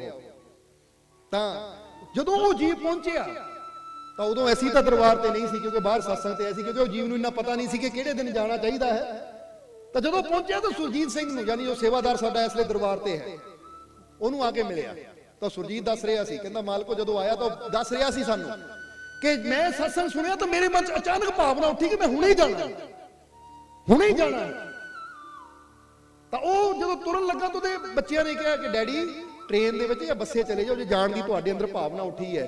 पर वो लैके तुर पिया अपनी मरूती कार, जिहड़ी कि पता नहीं कितना पुराना मॉडल सी, और वो कार की हालत की सी कि वो आप दसदा सी कि कार की हालत यह सी कि जे असीं लै के ना 2 किलोमीटर भी जाना हो तो विच किते बंद हो गई, किते खराब हो गई, किते खड़ी हो गई। तो मेरे मन च इच्छा हुई कि मैं जाना है। तो बच्चियां ने कहा डैडी ये गड्डी लैके ना जाओ, रास्ते तुहानूं परेशान करूंगी। तो कहंदा पुत्त मैं सत्संग सुनिया, उस च असीं विश्वास की गल कीती सी, वो तुसीं भी यूट्यूब ते सुन सकदे हो। उस च असीं विश्वास की गल कीती सी कि जे बंदे नूं विश्वास होवे अपने मालिक ते दा संभव भी संभव हो जाता है। वो कहंदा हुण मैनूं विश्वास है ये गड्डी मैं नहीं लैके जानी, ये गड्डी मेरा मालिक लैके जाएगा। ये सच्ची घटना दस रहे हैं। जे किसी को शंका हो तो नंबर भी वो जीव का सुरजीत को लै देवांगे, गल भी तुसीं करके सुन सकते हो भाई ये गल कहानी है या सच्ची है। हुण वो कहंदा मैं तुर पिया गड्डी लैके, मैनूं रास्ते घंटे घंटे बाद मुंडे का फोन आना, पापा गड्डी ठीक है। तो मैं कहा बड़ी मस्त जा रही है, वधिया जा रही है, कोई प्रॉब्लम नहीं है। कहंदा बिना रुके सिर्फ उत्थे रुकिया जिथे मैनूं किते खाण पीण की जरूरत सी, शरीरिक जरूरत वास्ते मैं रुकिया, नहीं तो गड्डी ने कोई परेशानी दी। मैं सीधा दरबार ते आके रुकिया, दरबार ते दर्शन किए, पर एक मन च रह गया कि मालकां दे दर्शन नहीं हो सके। पर हुण पता लग गया कि ਵੀ 25 ਤਰੀਕ ਨੂੰ 11ਵੀਂ ਹੈ, ਕ੍ਰਿਸਮਸ ਵਾਲੇ ਦਿਨ ਜਾਂ 31 ਤਰੀਕ ਦਾ ਪ੍ਰੋਗਰਾਮ ਹੈ, ਕੋਸ਼ਿਸ਼ ਕਰਾਂਗੇ ਉਹਨਾਂ ਦਿਨਾਂ ਚ ਆਉਣ ਦੀ। ਪਰ ਕਹਿੰਦਾ ਕਿ ਸਹੀ ਸਲਾਮਤ ਗਿਆ, ਆਇਆ ਯਾਨੀ ਘਰ ਤੋਂ ਦਰਬਾਰ ਤੱਕ ਕੋਈ ਰੁਕਾਵਟ ਨਹੀਂ ਆਈ। ਔਰ ਫਿਰ ਜਦੋਂ ਵਾਪਸ ਗਿਆ ਤਾਂ ਸਹੀ ਸਲਾਮਤ ਵਾਪਸ ਉਹ ਘਰ ਵੀ ਪਹੁੰਚਿਆ ਤਾਂ ਉੱਥੋਂ ਜਾ ਕੇ ਸੇਵਾਦਾਰ ਨੂੰ ਫੋਨ ਕਰਦਾ ਕਿ ਮੈਂ ਸਹੀ ਸਲਾਮਤ ਪਹੁੰਚ ਗਿਆ, ਰਸਤੇ ਕੋਈ ਪ੍ਰੋਬਲਮ ਨਹੀਂ ਆਈ। ਤਾਂ ਬੱਚਿਆਂ ਨੇ ਜਦੋਂ ਪੁੱਛਿਆ ਡੈਡੀ ਇਹ ਕਿੱਦਾਂ ਵੀ ਚਮਤਕਾਰ ਸੀ, ਉਹ ਕਹਿੰਦਾ ਮੈਂ ਤਾਂ ਪਹਿਲੇ ਦੱਸਿਆ ਸੀ ਕਿ ਜਿਹਦੇ ਭਰੋਸੇ ਮੈਂ ਜਾ ਰਿਹਾ ਨਾ ਉਹ ਆਪੇ ਮੈਨੂੰ ਸਹੀ ਸਲਾਮਤ ਲੈ ਕੇ ਵੀ ਜਾਏਗਾ ਔਰ ਸਹੀ ਸਲਾਮਤ ਲੈ ਕੇ ਵੀ ਆਏਗਾ। ਤੇ ਅਸੀਂ ਇਹ ਗੱਲ ਤੁਹਾਨੂੰ ਕਿਉਂ ਦੱਸ ਰਹੇ ਹਾਂ, ਇਹ ਸੱਚੀ ਘਟਨਾ ਕਿਉਂ ਦੱਸ ਰਹੇ ਹਾਂ? ਇਸ ਲਈ ਦੱਸ ਰਹੇ ਹਾਂ ਕਿ ਜੇ ਇੱਕ ਖਰਾਬ ਗੱਡੀ ਮਾਲਕ ਦੇ ਭਰੋਸੇ ਨਾਲ, ਯਕੀਨ ਨਾਲ ਸਹੀ ਸਲਾਮਤ ਮੰਜ਼ਿਲ ਤੱਕ ਲੈ ਕੇ ਜਾ ਸਕਦੀ ਹੈ, ਤਾਂ ਅੱਜ ਹੁਣ ਤੁਹਾਡੇ ਜੀਵਨ 'ਚ ਵੀ ਜਿੰਨੀਆਂ ਮਰਜ਼ੀ ਖਰਾਬੀਆਂ, ਜਿੰਨੀਆਂ ਮਰਜ਼ੀ ਕਮੀਆਂ, ਤੁਸੀਂ ਵੀ ਆਪਣੇ ਮਾਲਕ ਤੇ ਭਰੋਸਾ ਰੱਖੋ, ਤੁਹਾਨੂੰ ਵੀ ਤੁਹਾਡੀ ਖੁਸ਼ੀਆਂ ਦੀ ਮੰਜ਼ਿਲ ਜ਼ਰੂਰ ਮਿਲੇਗੀ। ਤੁਹਾਨੂੰ ਵੀ ਮਾਲਕ ਖੁਸ਼ੀਆਂ ਦੀ ਮੰਜ਼ਿਲ ਤੱਕ ਜ਼ਰੂਰ ਲੈ ਕੇ ਜਾਣਗੇ। ਗੱਲ ਤਾਂ ਵਿਸ਼ਵਾਸ ਦੀ ਹੈ, ਸਮਝਦੇ ਹੋ ਕਿ ਨਹੀਂ? ਇਹ ਤਾਂ ਉਹਦਾ ਪੁਰਾਣਾ ਮਾਡਲ, ਕਿਉਂਕਿ ਹੁਣ ਤਾਂ ਸ਼ਾਇਦ 800 ਬੰਦ ਵੀ ਹੋ ਚੁੱਕੀ ਹੈ। ਮਰੂਤੀ ਦਾ ਮਾਡਲ ਜਿਹੜਾ 800 ਗੱਡੀ ਪੁਰਾਣੀ ਸੀ, ਹੁਣ ਤਾਂ ਸ਼ਾਇਦ ਬੰਦ ਹੀ ਹੋ ਚੁੱਕੀ ਹੈ। ਪਤਾ ਨਹੀਂ ਸਾਨੂੰ ਕਿ ਹੈ ਜਾਂ ਨਹੀਂ ਹੈ, ਪਰ ਉਹ ਇੰਨਾ ਪੁਰਾਣਾ ਮਾਡਲ ਦੱਸਦੇ 2 ਕਿਲੋਮੀਟਰ ਜਾਣ ਤੇ ਖਰਾਬ ਹੋ ਜਾਂਦੀ ਸੀ। ਤਾਂ ਇਹੀ ਬੜਾ ਗਿਆ, ਨਾ ਲੈ ਕੇ ਜਾਓ, ਬੱਸੇ ਚੱਲ ਜਾਓ, ਟ੍ਰੇਨ 'ਚ ਚੱਲ ਜਾਓ। ਪਰ ਉਹਨਾਂ ਕਿਹਾ ਨਹੀਂ, ਮੇਰੇ ਮਨ 'ਚ ਭਾਵਨਾ ਹੈ, ਵਿਸ਼ਵਾਸ ਦੀ ਗੱਲ ਕੀਤੀ ਹੈ ਮੈਂ, ਬਸ ਵਿਸ਼ਵਾਸ ਹੈ ਮੈਨੂੰ, ਹੁਣ ਗੱਡੀ ਮੈਂ ਨਹੀਂ ਚਲਾਣੀ ਹੈ, ਮੇਰਾ ਮਾਲਿਕ ਚਲਾ ਕੇ ਲੈ ਜਾਏਗਾ। ਔਰ ਜਦੋਂ ਉਹਦੇ ਭਰੋਸੇ ਬੰਦਾ ਤੁਰ ਪਵੇ, ਉਹ ਚਲਾਵੇ, ਤਾਂ ਫਿਰ ਕਿਹਦੀ ਤਾਕਤ ਹੈ ਜਿਹੜਾ ਚੀਜ਼ ਨੂੰ ਰੋਕ ਦੇਵੇ? ਜਰਾ ਸੋਚ ਕੇ ਦੇਖੋ। ਜੇ ਤੁਸੀਂ ਵੀ ਹੁਣ ਸੋਚੋ ਇਹ ਜ਼ਿੰਦਗੀ ਮੈਂ ਚਲਾਣੀ ਹੈ, ਇਹ ਮੇਰੀ ਜ਼ਿੰਦਗੀ ਹੈ, ਮੈਂ ਚਲਾਣੀ ਹੈ, ਤਾਂ ਫਿਰ ਪਤਾ ਨਹੀਂ ਕਿੱਥੇ ਕਿੱਥੇ ਠੋਕਰਾਂ ਲੱਗਣੀਆਂ ਹੈ। ਤਾਂ ਜੇ ਸੋਚੋ ਮਾਲਕ ਮੇਰਾ ਮੁਝ ਮੇਂ ਕੁਛ ਨਹੀਂ, ਜੋ ਕੁਛ ਹੈ ਸੋ ਤੇਰਾ, ਅੱਜ ਤੋਂ ਮੈਂ ਇਹ ਜ਼ਿੰਦਗੀ, ਇਹ ਜੀਵਨ ਤੇਰੇ ਹਵਾਲੇ ਕੀਤਾ ਕਿ ਮੇਰੇ ਜੀਵਨ ਨੂੰ ਤੂੰ ਚਲਾਣਾ ਹੈ। ਤਾਂ ਜਦੋਂ ਉਹਦੇ ਭਰੋਸੇ ਚੱਲਦਾ ਹੈ ਤਾਂ ਫਿਰ ਇਨਸਾਨ ਦੇ ਜੀਵਨ 'ਚ ਕੋਈ ਕਮੀ ਨਹੀਂ ਆਉਂਦੀ। ਇਸ ਲਈ ਵਿਸ਼ਵਾਸ ਰੱਖਣਾ ਆਪਣੇ ਅੰਦਰ। ਤਾਂ ਹੀ ਤਾਂ ਕਹਿੰਦੇ ਇਹ ਜਿੰਦ ਗੁੱਡੀ ਜਿਸਨੇ ਡੋਰਾ ਮੁਰਸ਼ਦ ਹੱਥ ਫੜਾਈਆਂ, ਉਹੀ ਗੁੱਡੀਆਂ ਚੰਗੀਆਂ ਉੱਡੀਆਂ ਜਿਹੜੀਆਂ ਮੁਰਸ਼ਦ ਆਪ ਚੜਾਈਆਂ। ਉਹਨਾਂ ਗੁੱਡੀਆਂ ਨੂੰ ਡਰ ਨਹੀਂ ਜੋ ਮੁਰਸ਼ਦ ਆਪ ਬਚਾਈਆਂ। ਇਹ ਜਿੰਦ ਗੁੱਡੀ ਕਰ ਮੁਰਸ਼ਦ ਦੇ ਹਵਾਲੇ ਤੇ ਕਰ ਲੈ ਨੇਕ ਕਮਾਈਆਂ। ਤਾਂ ਹੀ ਇਹ ਕਹਿੰਦੇ ਗੁੱਡੀ ਯਾਨੀ ਪਤੰਗ, ਪਤੰਗ ਨੂੰ ਗੁੱਡੀ ਕਹਿ ਦਿੱਤਾ ਜਾਂਦਾ ਹੈ। ਉਹ ਕਹਿੰਦੇ ਇਹ ਜਿੰਦ ਗੁੱਡੀ ਯਾਨੀ ਇਹ ਜ਼ਿੰਦਗੀ ਪਤੰਗ ਹੈ ਜਿਸਨੇ ਡੋਰਾਂ ਮੁਰਸ਼ਦ ਹੱਥ ਫੜਾਈਆਂ। ਜਿਹੜਾ ਆਪਣੀ ਜ਼ਿੰਦਗੀ ਦੀ ਡੋਰ ਮੁਰਸ਼ਦ ਦੇ ਹਵਾਲੇ ਕਰ ਦਿੰਦਾ ਕਿ ਸਤਿਗੁਰੂ ਹੁਣ ਇਹ ਮੇਰੀ ਗੁੱਡੀ ਮੈਂ ਨਹੀਂ ਚੜਾਣੀ, ਇਹ ਮੇਰੀ ਗੁੱਡੀ ਨੂੰ ਤੁਸੀਂ ਚਲਾਣਾ ਹੈ। ਬੋਲੋ ਸਮਝਦੇ ਹੋ ਕਿ ਨਹੀਂ? ਤਾਂ ਹੀ ਤਾਂ ਕਹਿੰਦਾ ਲੱਗੀਆਂ ਨੇ ਮੌਜਾਂ ਹੁਣ ਲਾਈ ਰੱਖੀ ਸੋਹਣਿਆ, ਚੰਗੇ ਆ ਜਾਂ ਮੰਦੇ ਆ ਨਿਭਾਈ ਰੱਖੀ ਸੋਹਣਿਆ। ਕਿ ਇਹ ਹੁਣ ਇਹ ਮੌਜਾਂ ਲੱਗੀਆਂ ਤਾਂ ਤੇਰੀ ਰਹਿਮਤ ਨਾਲ ਲੱਗੀਆਂ, ਤਾਂ ਹੁਣ ਇਹ ਮੌਜਾਂ ਨੂੰ ਸਦਾ ਲਾਈ ਰੱਖੀ। ਇਸ ਲਈ ਜਿੰਦ ਗੁੱਡੀ ਜਿਸਨੇ ਡੋਰਾ ਮੁਰਸ਼ਦ ਹੱਥ ਫੜਾਈਆਂ। ਜਿਹੜਾ ਪਤੰਗ ਦੀ ਡੋਰ, ਆਪਣੇ ਜੀਵਨ ਰੂਪੀ ਪਤੰਗ ਦੀ ਡੋਰ ਮੁਰਸ਼ਦ ਦੇ ਹੱਥ ਹੀ ਦੇ ਦੇਵੇ, ਤਾਂ ਕਹਿੰਦੇ ਉਹੀ ਗੁੱਡੀਆਂ ਚੰਗੀਆਂ ਉੱਡੀਆਂ ਜਿਹੜੀਆਂ ਮੁਰਸ਼ਦ ਆਪ ਚੜਾਈਆਂ। ਕਿ ਜਿਹਨਾਂ ਨੂੰ ਉਹ ਮੁਰਸ਼ਦ ਚੜਾਵੇ ਫਿਰ ਉਹ ਗੁੱਡੀ ਬੜੀ ਚੰਗੀ ਉੱਡਦੀ ਹੈ। ਔਰ ਜਿੱਦਾਂ ਕਈਆਂ ਨੂੰ ਡਰ ਹੁੰਦਾ ਨਾ, ਜਦੋਂ ਬੱਚੇ ਪਤੰਗ ਚੜਾਉਂਦੇ ਕੋਈ ਕੱਟ ਨਾ ਲਵੇ, ਉਹਨੂੰ ਕੀ ਕਹਿੰਦੇ, ਪੇਚਾ ਨਾ ਲਾ ਲਵੇ, ਕੀ ਕਹਿੰਦੇ ਹੁੰਦੇ ਆ, ਕੋਈ ਕੱਟ ਨਾ ਦੇਵੇ ਮੇਰੀ ਡੋਰ ਨੂੰ, ਕਿਤੇ ਮੇਰੀ ਪਤੰਗ ਹੱਥੋਂ ਨਿਕਲ ਜਾਵੇ। ਤੇ ਇੱਥੇ ਦੱਸਿਆ ਕਿ ਜਿਹੜੀ ਗੁੱਡੀ ਕਿਸੇ ਬੰਦੇ ਦੇ ਹੱਥ 'ਚ ਹੁੰਦੀ ਹੈ ਉਹਨੂੰ ਡਰ ਹੁੰਦਾ ਹੈ, ਤਾਂ ਜਿਹੜੀ ਗੁੱਡੀ ਉਹ ਮੁਰਸ਼ਦ ਚੜਾਉਂਦਾ ਹੈ ਉਹੀ ਗੁੱਡੀਆਂ ਚੰਗੀਆਂ ਉੱਡੀਆਂ ਜਿਹੜੀਆਂ ਮੁਰਸ਼ਦ ਆਪ ਚੜਾਈਆਂ। ਉਹਨਾਂ ਗੁੱਡੀਆਂ ਨੂੰ ਡਰ ਨਾ ਹੀ ਜਿਹੜੀਆਂ ਮੁਰਸ਼ਦ ਆਪ ਬਚਾਈਆਂ। ਜਿਹਨੂੰ ਮੁਰਸ਼ਦ ਬਚਾਵੇ ਉਹਨੂੰ ਫੇਰ ਕੌਣ ਕੱਟ ਸਕਦਾ ਹੈ? ਉਹ ਗੁੱਡੀ ਨੂੰ ਕਾਹਦਾ ਡਰ? ਉਹਦੀ ਡੋਰ ਕੋਈ ਕੱਟ ਹੀ ਨਹੀਂ ਸਕਦਾ ਜਿਹੜੀ ਡੋਰ ਮੁਰਸ਼ਦ ਦੇ ਹੱਥ 'ਚ ਹੋਵੇ। ਇਸ ਲਈ ਇਹ ਜਿੰਦ ਗੁੱਡੀ ਕਰ ਮੁਰਸ਼ਦ ਦੇ ਹਵਾਲੇ ਤੇ ਕਰ ਲੈ ਨੇਕ ਕਮਾਈਆਂ। ਇਸ ਲਈ ਅੱਜ ਤੋਂ ਤੁਸੀਂ ਵੀ ਇਹ ਜਿੰਦ ਰੂਪੀ ਗੁੱਡੀ ਨੂੰ ਮੁਰਸ਼ਦ ਦੇ ਹਵਾਲੇ ਕਰ ਦਿਓ। ਯਕੀਨ ਰੱਖਣਾ ਹੈ ਕਿ ਇਹ ਮਾਲਿਕ ਮੇਰਾ ਮੁਝ ਮੇਂ ਕੁਛ ਨਹੀਂ, ਜੋ ਕੁਛ ਹੈ ਸੋ ਤੇਰਾ, ਤੂੰ ਹੀ ਸੰਭਾਲਣਾ ਹੈ। ਤਾਂ ਫਿਰ ਦੇਖੋ ਤੁਹਾਡੇ ਜੀਵਨ 'ਚ ਸਾਰੀਆਂ ਖੁਸ਼ੀਆਂ ਆਣਗੀਆਂ, ਕੋਈ ਕਮੀ ਨਹੀਂ ਆਏਗੀ, ਕੋਈ ਤੋਟ ਨਹੀਂ ਆਏਗੀ, ਔਰ ਤੁਹਾਡਾ ਜੀਵਨ ਖੁਸ਼ੀਆਂ ਨਾਲ ਭਰ ਜਾਏਗਾ, ਤੁਹਾਡੀ ਜ਼ਿੰਦਗੀ ਸਫਲ ਹੋ ਜਾਏਗੀ। ਔਰ ਆ ਜਿਹੜੀਆਂ ਅੱਜ ਕਮੀਆਂ ਮਹਿਸੂਸ ਹੁੰਦੀਆਂ ਹੈ, ਬਸ ਅੱਜ ਤੋਂ ਸਮਝ ਲਓ ਕਿ ਮੈਂ ਆਪਣੇ ਮਾਲਿਕ ਤੇ ਵਿਸ਼ਵਾਸ ਕਰਦਾ ਹਾਂ ਕਿ ਮੇਰਾ ਮਾਲਿਕ ਮੇਰੇ ਨਾਲ ਹੈ। ਤਾਂ ਤੁਸੀਂ ਆਪ ਦੇਖੋਗੇ ਕਿ ਜਿਹੜੀਆਂ ਅੱਜ ਤੱਕ ਕਮੀਆਂ ਨਾ ਇਹ ਸਾਰੀਆਂ ਹੌਲੀ ਹੌਲੀ ਆਪ ਹੀ ਤੁਸੀਂ ਦੇਖਣਾ ਦੂਰ ਹੁੰਦੀਆਂ ਜਾ ਰਹੀਆਂ। ਪਰ ਵਿਸ਼ਵਾਸ ਰੱਖਣਾ ਆਪਣੇ ਮਾਲਿਕ ਤੇ। ਇਹ ਨਹੀਂ ਕਿ 2 ਦਿਨ ਵਿਸ਼ਵਾਸ ਦੀ ਗੱਲ ਕਰੀਏ ਤੇ ਤੀਜੇ ਦਿਨ ਫਿਰ ਸ਼ੰਕਾ ਕਰੀਏ ਪਤਾ ਨਹੀਂ ਕਿਰਪਾ ਹੋਣੀ ਜਾਂ ਨਹੀਂ ਹੋਣੀ। ਫਿਰ ਤਾਂ ਉਹੀ ਗੱਲ ਹੈ। ਇਹਨੂੰ ਇਦਾਂ ਸਮਝ ਲਓ ਉਧਰੋਂ ਰਹਿਮਤ ਆ ਰਹੀ ਹੋਵੇ, ਇੱਧਰ ਬੰਦਾ ਵਿਸ਼ਵਾਸ ਨਾਲ ਜੁੜਿਆ ਹੈ, ਪਰ ਅਚਾਨਕ ਬੰਦਾ ਕਹਿ ਦਿੰਦਾ ਹੈ ਪਤਾ ਨਹੀਂ ਹੋਣੀ ਕਿ ਨਹੀਂ ਹੋਣੀ, ਉਹ ਵਿਸ਼ਵਾਸ ਉੱਤੇ, ਉਹ ਰਹਿਮਤ ਉੱਥੇ ਰੁਕ ਜਾਣੀ। ਸਮਝਦੇ ਹੋ ਕਿ ਨਹੀਂ? ਜਿੱਦਾਂ ਹੁਣ ਸਮਝ ਲਓ ਨਾ ਕਿ ਤੁਸੀਂ ਕਿਸੇ ਨੂੰ ਕਾਲ ਕਰਨੀ ਹੋਵੇ, ਰਿੰਗ ਜਾਂਦੀ ਹੈ, ਕਨੈਕਸ਼ਨ ਜੁੜਿਆ ਤਾਂ ਆਵਾਜ਼ ਉੱਥੇ ਤੱਕ ਜਾਣੀ ਹੈ, ਜੇ ਵਿੱਚੋਂ ਕਨੈਕਸ਼ਨ ਹੀ ਟੁੱਟ ਜਾਵੇ ਤਾਂ ਆਵਾਜ਼ ਆਣੀ। ਇਸ ਕਰਕੇ ਇਹ ਕਨੈਕਸ਼ਨ ਇੱਕ ਵਾਰ ਜੋੜੋ ਤੇ ਇੰਨਾ ਪੱਕਾ ਜੋੜੋ ਕਿ ਮੁੜ ਕੇ ਟੁੱਟੇ ਨਾ ਕਦੇ। ਯਕੀਨ ਰੱਖਣਾ ਹੈ, ਭਰੋਸਾ ਰੱਖਣਾ ਹੈ ਕਿ ਮੈਨੂੰ ਕਾਮਯਾਬੀ ਜ਼ਰੂਰ ਮਿਲੇਗੀ, ਕਿਉਂਕਿ ਮੇਰਾ ਮਾਲਿਕ ਮੇਰੇ ਨਾਲ ਹੈ। ਮੈਨੂੰ ਖੁਸ਼ੀਆਂ ਜ਼ਰੂਰ ਮਿਲਣਗੀਆਂ ਕਿਉਂਕਿ ਮੇਰਾ ਮਾਲਿਕ ਮੈਨੂੰ ਆਪਣੇ ਮਾਲਿਕ ਤੇ ਪੂਰਾ ਬਸ ਇਹ ਵਿਸ਼ਵਾਸ ਰੱਖੋਗੇ ਤਾਂ ਵਾਕਈ ਤੁਸੀਂ ਜੋ ਚਾਹੋਗੇ ਹੌਲੀ ਹੌਲੀ ਤੁਹਾਡੇ ਜੀਵਨ ਚ ਆਉਣਾ ਸ਼ੁਰੂ ਹੋ ਜਾਣਾ। ਪਰ ਉਹਦੇ ਨਾਲ ਨਾਲ ਇਹ ਵੀ ਸ਼ਰਤ ਦੱਸੀ ਅਸੀਂ ਕਿ ਇਹ ਪੱਥਰ ਵੀ ਹਟਾਣੇ ਆ, ਨਫ਼ਰਤ ਨਹੀਂ ਕਰਨੀ, ਨਿੰਦਿਆ ਨਹੀਂ ਕਰਨੀ, ਚੁਗਲੀ ਨਹੀਂ ਕਰਨੀ, ਕਿਸੇ ਨਾਲ ਜਲਨ ਨਹੀਂ ਕਰਨੀ, ਕਿਸੇ ਨਾਲ ਦੁਵੇਸ਼ ਨਹੀਂ ਕਰਨਾ, ਕਿਉਂਕਿ ਹਮੇਸ਼ਾ ਬੰਦਾ ਦੂਜਿਆਂ ਦੀ ਆਲੋਚਨਾ ਕਰਦਾ ਰਹਿੰਦਾ, ਦੂਜਿਆਂ ਨੂੰ ਬੁਰਾ ਬੋਲਦਾ ਰਹਿੰਦਾ ਹੈ। ਇਹ ਕੁਝ ਰੁਕਾਵਟਾਂ ਹੁੰਦੀਆਂ ਜਿਹੜੀਆਂ ਪ੍ਰਭੂ ਦੀ ਕਿਰਪਾ ਨੂੰ ਸਾਡੇ ਤੱਕ ਨਹੀਂ ਆਉਣ ਦਿੰਦੀਆਂ। ਇਹਨਾਂ ਰੁਕਾਵਟਾਂ ਨੂੰ ਸਾਫ਼ ਕਰਾਂਗੇ ਤਾਂ ਸਮਝ ਲਓ ਅਸੀਂ ਇਹ ਰੁਕਾਵਟਾਂ ਨਹੀਂ ਦੂਰ ਕਰ ਰਹੇ, ਅਸੀਂ ਉਹ ਰਸਤਾ ਸਾਫ਼ ਕਰ ਰਹੇ ਹਾਂ ਜਿੱਥੋਂ ਪ੍ਰਭੂ ਦੀ ਕਿਰਪਾ ਨੇ ਸਾਡੇ ਤੱਕ ਆਣਾ ਹੈ। ਇਸ ਲਈ ਅੰਦਰ ਹੋਵੇ ਪਿਆਰ, ਅੰਦਰ ਹੋਵੇ ਵਿਸ਼ਵਾਸ। ਸੋ ਆਓ ਵਿਸ਼ਵਾਸ ਨਾਲ, ਪੂਰੇ ਯਕੀਨ ਨਾਲ ਆਪਣੇ ਮਾਲਿਕ ਤੇ ਭਰੋਸਾ ਰੱਖ ਕੇ ਚੱਲੀਏ। ਤਾਂ ਜਿੱਦਾਂ ਦੱਸਿਆ, ਜਿਹੜਾ ਖਰਾਬ ਗੱਡੀਆਂ ਨੂੰ ਸਹੀ ਸਲਾਮਤ, ਜਿੱਦਾਂ ਸਮਝ ਲਓ ਕਿ ਦਿੱਲੀ ਦਾ ਸਫ਼ਰ ਕੋਈ ਛੋਟਾ ਨਹੀਂ ਹੈ, 400 ਕਿਲੋਮੀਟਰ ਦਾ ਲਾ ਲਈਏ ਅਸੀਂ ਕਿ ਹੁਸ਼ਿਆਰਪੁਰ ਕੰਟੀਆਂ ਦਰਬਾਰ ਤੋਂ ਜੇ ਦਿੱਲੀ ਜਾਣਾ ਹੋਵੇ ਤਾਂ ਉਹੀ 400 ਦੇ ਕਰੀਬ ਪੈ ਜਾਂਦਾ ਹੋਣਾ ਹੈ। ਕਿ ਜਿਹੜਾ ਖਰਾਬ ਗੱਡੀ 2 ਕਿਲੋਮੀਟਰ ਤੇ ਜਾ ਕੇ ਖਰਾਬ ਹੁੰਦੀ ਉਹਨੂੰ 400 ਕਿਲੋਮੀਟਰ ਚਲਾ ਸਕਦਾ ਹੈ ਇੱਕ ਇਨਸਾਨ ਦਾ ਵਿਸ਼ਵਾਸ, ਯਕੀਨ। ਤਾਂ ਜੇ ਸਾਡੇ ਜੀਵਨ 'ਚ ਕੋਈ ਪ੍ਰੋਬਲਮ ਹੈ, ਸਾਡੇ ਜੀਵਨ 'ਚ ਕੋਈ ਬੰਦਾ ਕਹਿੰਦਾ ਕਮੀਆਂ ਖਰਾਬੀ ਹੈ, ਤਾਂ ਮੈਨੂੰ ਵੀ ਆਪਣੇ ਮਾਲਿਕ ਤੇ ਯਕੀਨ ਹੈ ਕਿ ਮੇਰੀ ਜ਼ਿੰਦਗੀ ਦੀਆਂ ਕਮੀਆਂ ਵੀ ਦੂਰ ਕਰਕੇ ਮੈਨੂੰ ਵੀ ਸਹੀ ਸਲਾਮਤ ਮੇਰੀ ਖੁਸ਼ੀਆਂ ਦੀ ਮੰਜ਼ਿਲ ਤੱਕ ਜ਼ਰੂਰ ਪਹੁੰਚਾਏਗਾ। ਮੈਨੂੰ ਆਪਣੇ ਮਾਲਿਕ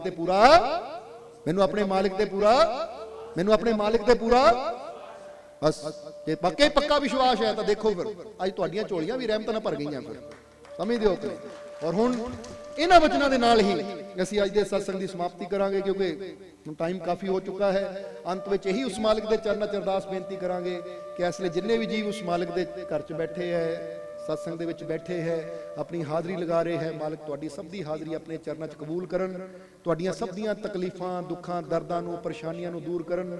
ਅਗਰ ਤੁਹਾਡੇ ਮਨ 'ਚ ਕਿਸੇ ਕਿਸਮ ਦੀ ਕੋਈ ਭਾਵਨਾ ਹੈ, ਕੋਈ ਕਾਮਨਾ ਹੈ, ਤਾਂ ਮਾਲਿਕ ਤੁਹਾਡੀ ਉਹ ਕਾਮਨਾ ਨੂੰ, ਉਹ ਭਾਵਨਾ ਨੂੰ ਪੂਰਾ ਕਰਨ, ਤੁਹਾਡੇ ਕੰਮਕਾਰ 'ਚ ਬਰਕਤ ਦੇਣ, ਤੁਹਾਡੀਆਂ ਦਰਦਾਂ ਤਕਲੀਫਾਂ ਨੂੰ ਦੂਰ ਕਰਕੇ ਤੁਹਾਨੂੰ ਮਾਲਿਕ ਤੰਦਰੁਸਤੀ ਦੇਣ, ਤੁਹਾਡੀ ਰੋਜ਼ੀ ਰਿਜ਼ਕ 'ਚ ਬਰਕਤ ਦੇਣ। ਆਉਣ ਵਾਲਾ ਸਮਾਂ ਤੁਹਾਡੇ ਸਭ ਦੇ ਵਾਸਤੇ ਖੁਸ਼ੀਆਂ, ਕਾਮਯਾਬੀ, ਸਫਲਤਾ ਭਰਿਆ ਹੋਵੇ। ਨਵਾਂ ਸਾਲ ਵੀ ਤੁਹਾਡੇ ਵਾਸਤੇ ਖੁਸ਼ੀਆਂ ਭਰਿਆ ਆਵੇ, ਕਾਮਯਾਬੀ, ਸਫਲਤਾ ਭਰਿਆ ਆਵੇ ਔਰ ਤੁਹਾਡੇ ਅੰਦਰ ਪਿਆਰ, ਵਿਸ਼ਵਾਸ ਵੱਧਦਾ ਚਲਾ ਜਾਵੇ ਕਿਉਂਕਿ ਜਿੰਨਾ ਪਿਆਰ, ਵਿਸ਼ਵਾਸ ਵਧਣਾ ਹੈ ਉਨੀਆਂ ਰਹਿਮਤਾਂ, ਬਖਸ਼ਿਸ਼ਾਂ ਵਧਣੀਆਂ ਹੈ। ਸੋ ਮਾਲਿਕ ਤੁਹਾਨੂੰ ਪਿਆਰ ਨਾਲ, ਵਿਸ਼ਵਾਸ ਨਾਲ ਭਰਪੂਰ ਰੱਖਣ ਤਾਂ ਕਿ ਤੁਸੀਂ ਮਾਲਿਕ ਦੀਆਂ ਰਹਿਮਤਾਂ ਨਾਲ ਸਦਾ ਭਰਪੂਰ ਰਹੋ ਔਰ ਦਿਨ ਦੁਗਣੀ ਰਾਤ ਚੌਗਣੀ ਤੁਹਾਨੂੰ ਮਾਲਿਕ ਤਰੱਕੀ ਦੇਵੇ। ਇਹੀ ਸਾਡੀ ਉਸ ਮਾਲਿਕ ਦੇ ਚਰਨਾਂ 'ਚ ਅਰਦਾਸ ਬੇਨਤੀ ਹੈ। ਔਰ ਹੁਣ ਅੰਤ ਵਿੱਚ ਤੁਹਾਡੇ ਸਭ ਦੇ ਅੰਦਰ ਵਸਦੇ ਉਸ ਮਾਲਿਕ ਨੂੰ ਅਸੀਂ ਪ੍ਰਣਾਮ ਕਰਦੇ ਹਾਂ। ਸਾਡਾ ਪ੍ਰਣਾਮ ਸਵੀਕਾਰ ਕਰੋ। ਜੈ ਮਾਲਕਾਂ ਦੀ।